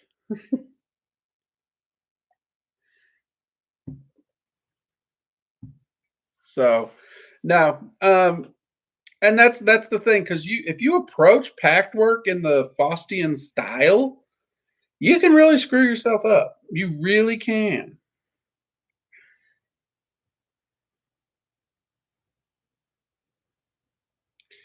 I Not really. Actually, the Norse did not rely heavily on candle magic. The Norse relied on seethe magic, which is a type of trance and soul travel, and they relied on Gulder magic, which is vocalization, spoken spell work, and rune magic. So yeah, actually, the Norse didn't use the runes for divinations as much as people think they did. They were primarily for casting spells, and when they did use them for divinations, it was nothing like how we do. We try to use the runes like tarot cards.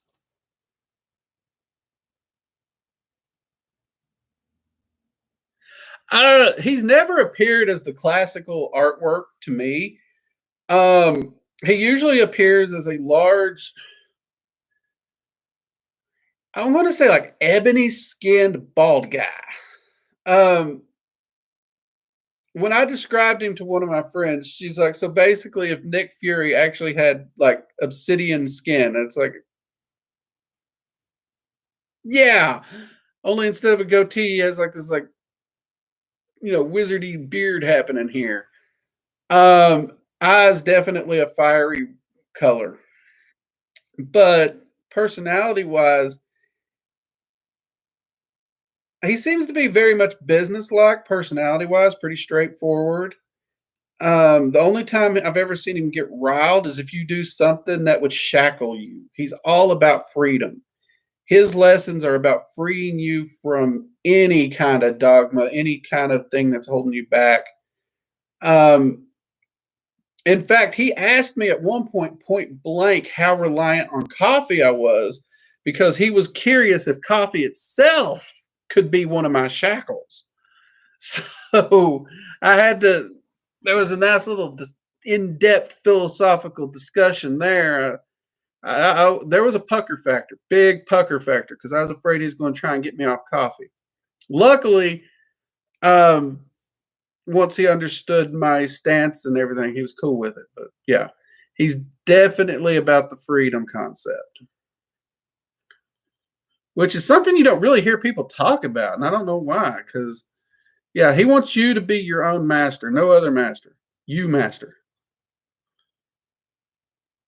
Um, he is kind of Jin like, though I would actually say Azazel and Paimon are definitely more Jin like than him. But yeah, he's Jin like.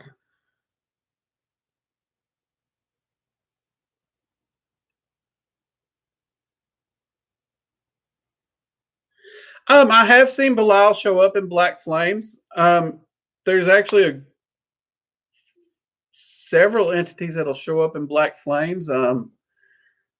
Belial's done it. Azazel's done it.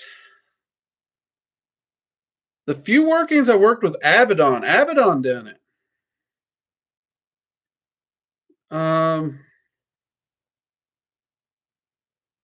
And Samael's done it. Samael has shown up in Black Flames before. Yeah, I was scared. I was seriously afraid that Belial was going to try and get me to kick coffee. And Belial's methods are usually cold turkey, so believe me, major pucker factor.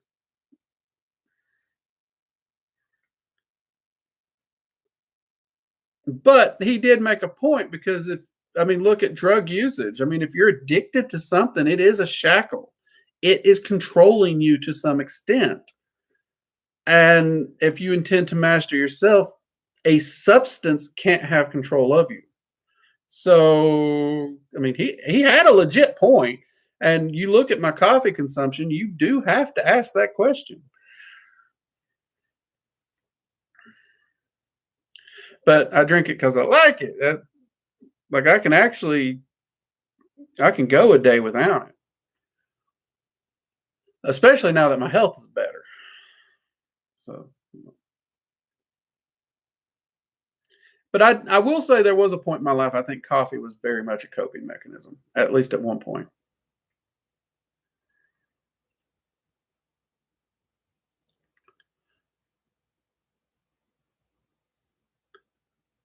But no, I will say Belial, I enjoyed working with him, but he will turn your world upside down in order to free you. So make sure you're ready for changes if you're working with him. I've heard people say he works subtly for them, but I think I've heard like three people make that statement. Everyone else agrees. He kind of comes in like a bull in a china shop making changes.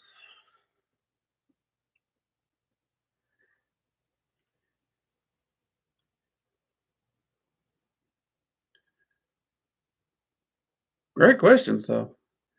And Ani, I see your question up there at the top again. The closest to candle magic the Norse would probably get is actually using rune magic with a candle. because they would carve the runes. But beyond that, they didn't really dive into candle magic as we know it.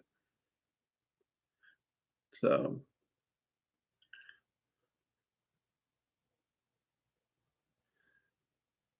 no problem, Will. It was great to have you. Thanks for joining us. Get some rest, man. What time is it? Oh, whoa, we've been on here almost 2 hours. Y'all get me talking and time flies. I really enjoy these. So, if I was to add a second stream to the channel, um, do you want me to keep them in the evenings like we have been doing? Or would like, I don't know, let's say like noon or 1 Eastern Standard Time work better for people? Because I know we got a few people across the pond and these are really late for them. All right, cool. Cool. Yeah, because I I really enjoy these. I really enjoy interacting with you all and answering y'all's questions. I'm not going to give up, our standard video that we make every week. I don't want to give those up by no means, but I think it might be fun to add a second stream if I can work it out. I might have to change the day the video goes live. Like currently it goes live on Tuesday, but if we're adding two streams in, the way YouTube's algorithm goes, you want to space them up more evenly. So I might have to move that video just a little bit, one way or the other. But yeah, I think we might be able to do that.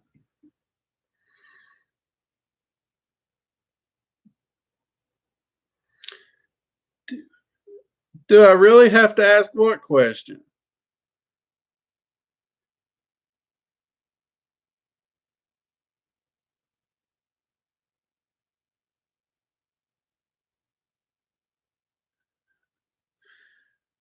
Whether y'all would like more streams or not, or what time the streams? Oh,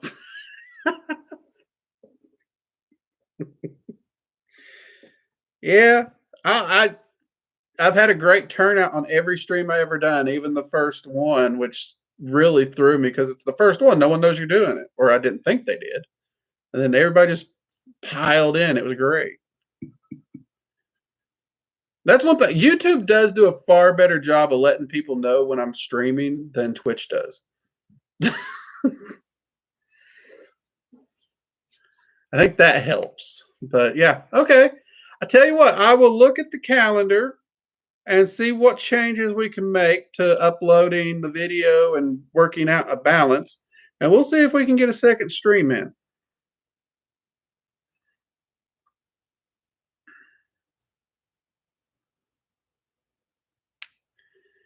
Oh, and for those who might be interested in the Dragon's Eye seal I showed, whether the stickers or the canvas, go to workingdragonmystic.com. In the menu, you'll find a link. It'll take you to the online courses, and there's one that says, I think it says merchandise or something. Yeah, it's merch something. You can go there, and that the merch area is where the canvas of the Dragon Eye seal is, if you're interested in it. And that's also where the coffee mugs are, because coffee, right?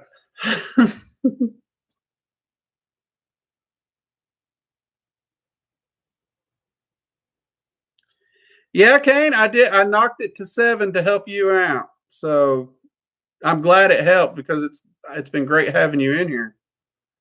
So if I do a second stream, I won't start it any later than 7 p.m. I don't want to lose anybody.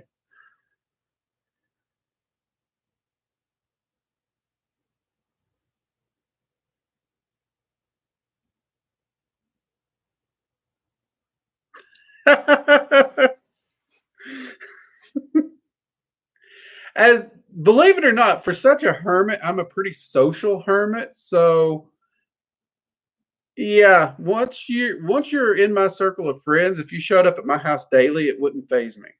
It really wouldn't.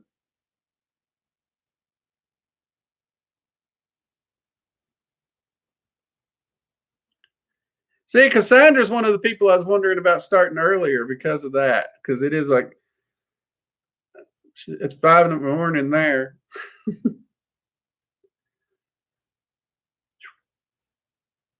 You stayed up to 5 a.m. to see me? I'm honored.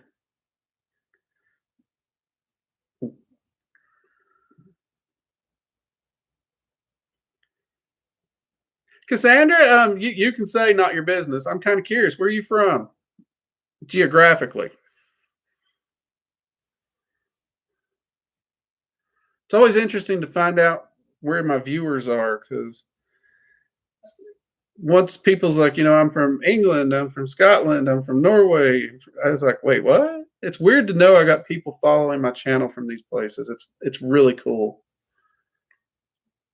That's why I did the online thing so I could reach more people. So that's kind of cool.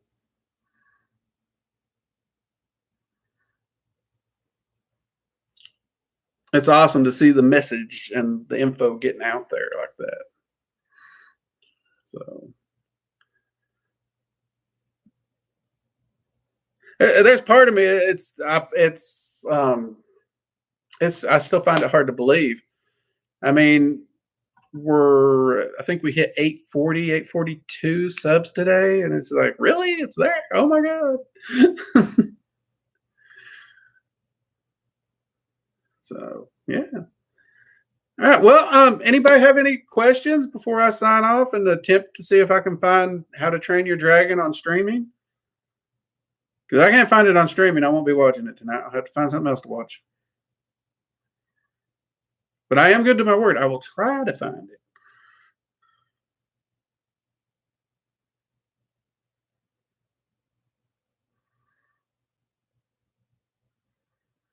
Give everybody a second here to type in anything if they got them. And like I said, for those who did ask, Friday, I am working on a what y'all call it? I always forget the name of it. Patreon. That's the thing. So we're actually designing that out and fleshing that out.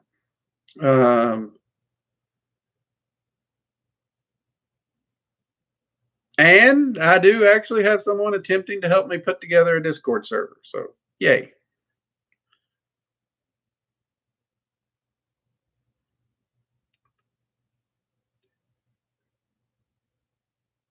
There's 3 of them?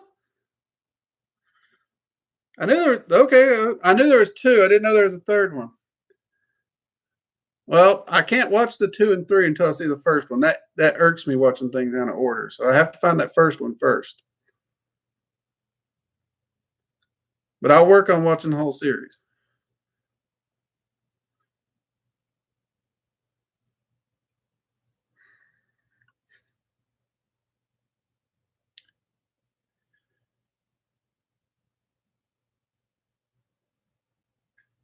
Well, I was going to answer some questions and talk about it a little bit, but we kind of got swept away just answering questions of viewers, which works just fine with me. Wow, that is pretty cool, Cassandra. I'll admit that is cool. I think you might. Yep, you're the first person from that area for me. That is pretty awesome. I hear it's warm over there. Ooh. New Zealand. Wow. See, this amazes me. I hated geography as a kid, so I don't know why it amazes me to meet so many people like this from so many areas, but it really does. It's awesome. But the big thing about urban magic that I wanted people to understand, so many practices and traditions put emphasis on nature and the natural world, and they really demonize modern society. And because of this, there's a lot of practitioners in cities and towns that don't have access to large quantities of nature. Or they're just even if they have access to nature, they don't have the different natural environments that are mentioned in the books. And they think they can't practice magic because of this. But That is absolutely incorrect. The elements are in everything we do, um, in every part of our lives. You cannot pick something up that is not part of this world and or magic.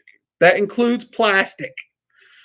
And I know people hate me saying that because plastic is the devil to most practitioners.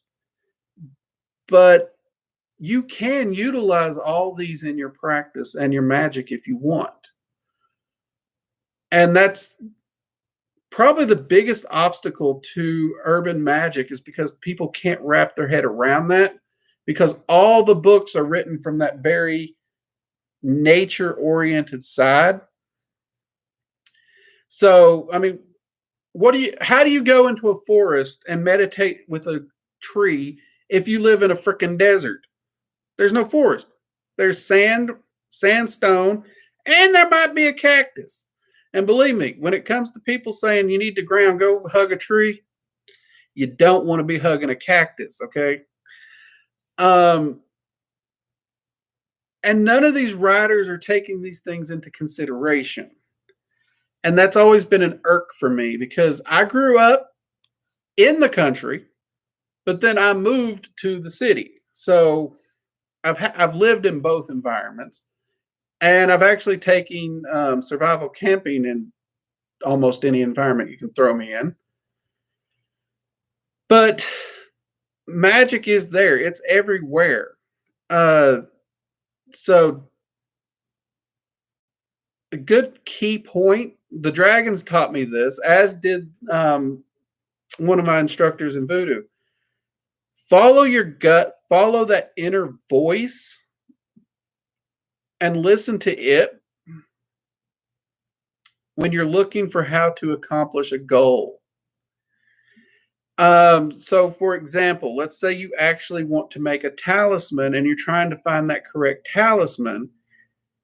And as silly as it sounds, you're walking through the mall and you see like a little cheap 25-cent plastic doodad. And it screams at you that, hey, that would work. Maybe it's the right color, right? Maybe it looks like the animal you would associate with it or whatever. Grab that 50-cent piece of plastic and use that to make your talisman. It will work. It will not have a negative effect on it at all.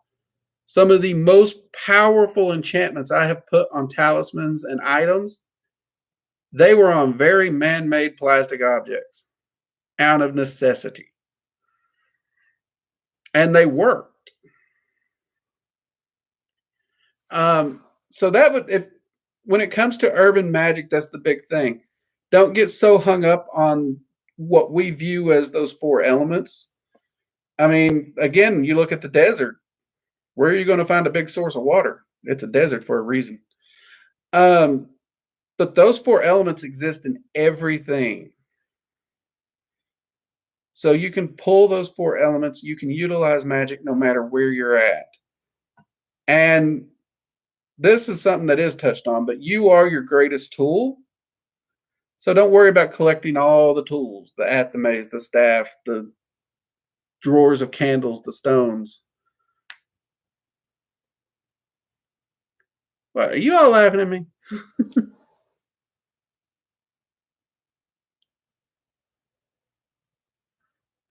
Oh, that. Well, I was actually thinking of more Arizona when I said desert, but yeah, I guess you're right, Cassandra. You do live in a desert. Whoo! Yeah. So, um, does that make sense? Any questions on that particular line of thought? And if one pops in your mind, y'all can always leave a message below or shoot me a message in the Facebook group or email me. I'll answer it. Yeah, sometimes it can take all four elements to make an item, or in the case of dragon magic, sometimes it can take all nine. But yeah,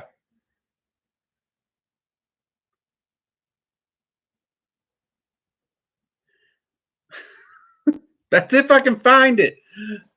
That's if I can find it. I will try to find it though, and I'll try to get ready for the quiz. Working dragon Ugh. Oh, crap, Linda. Now I can't say my own name. I blame Linda for that. Working Dragon Mystic Movie Club.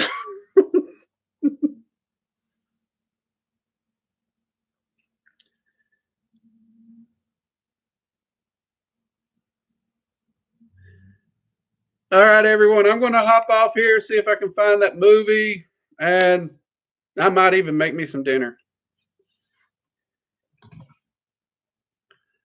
Good night, Peachy. Let's see, I timed it perfect. Even Peachy's going to bed. I thank you all for joining me. This has been a blast. I'm actually glad I decided to jump on here tonight. And I will try to do more live streams for you all. Of course, we will have a live stream on Friday as usual, 7 p.m. Hope to see you all there, especially some of you new faces we got to talk to tonight. And we'll be releasing our new video on Tuesday. So otherwise, I'll continue to work on the classes as promised and keep you updated on the progress. So everyone, you have a great night. Stay safe. I'll see you next time. Bye-bye.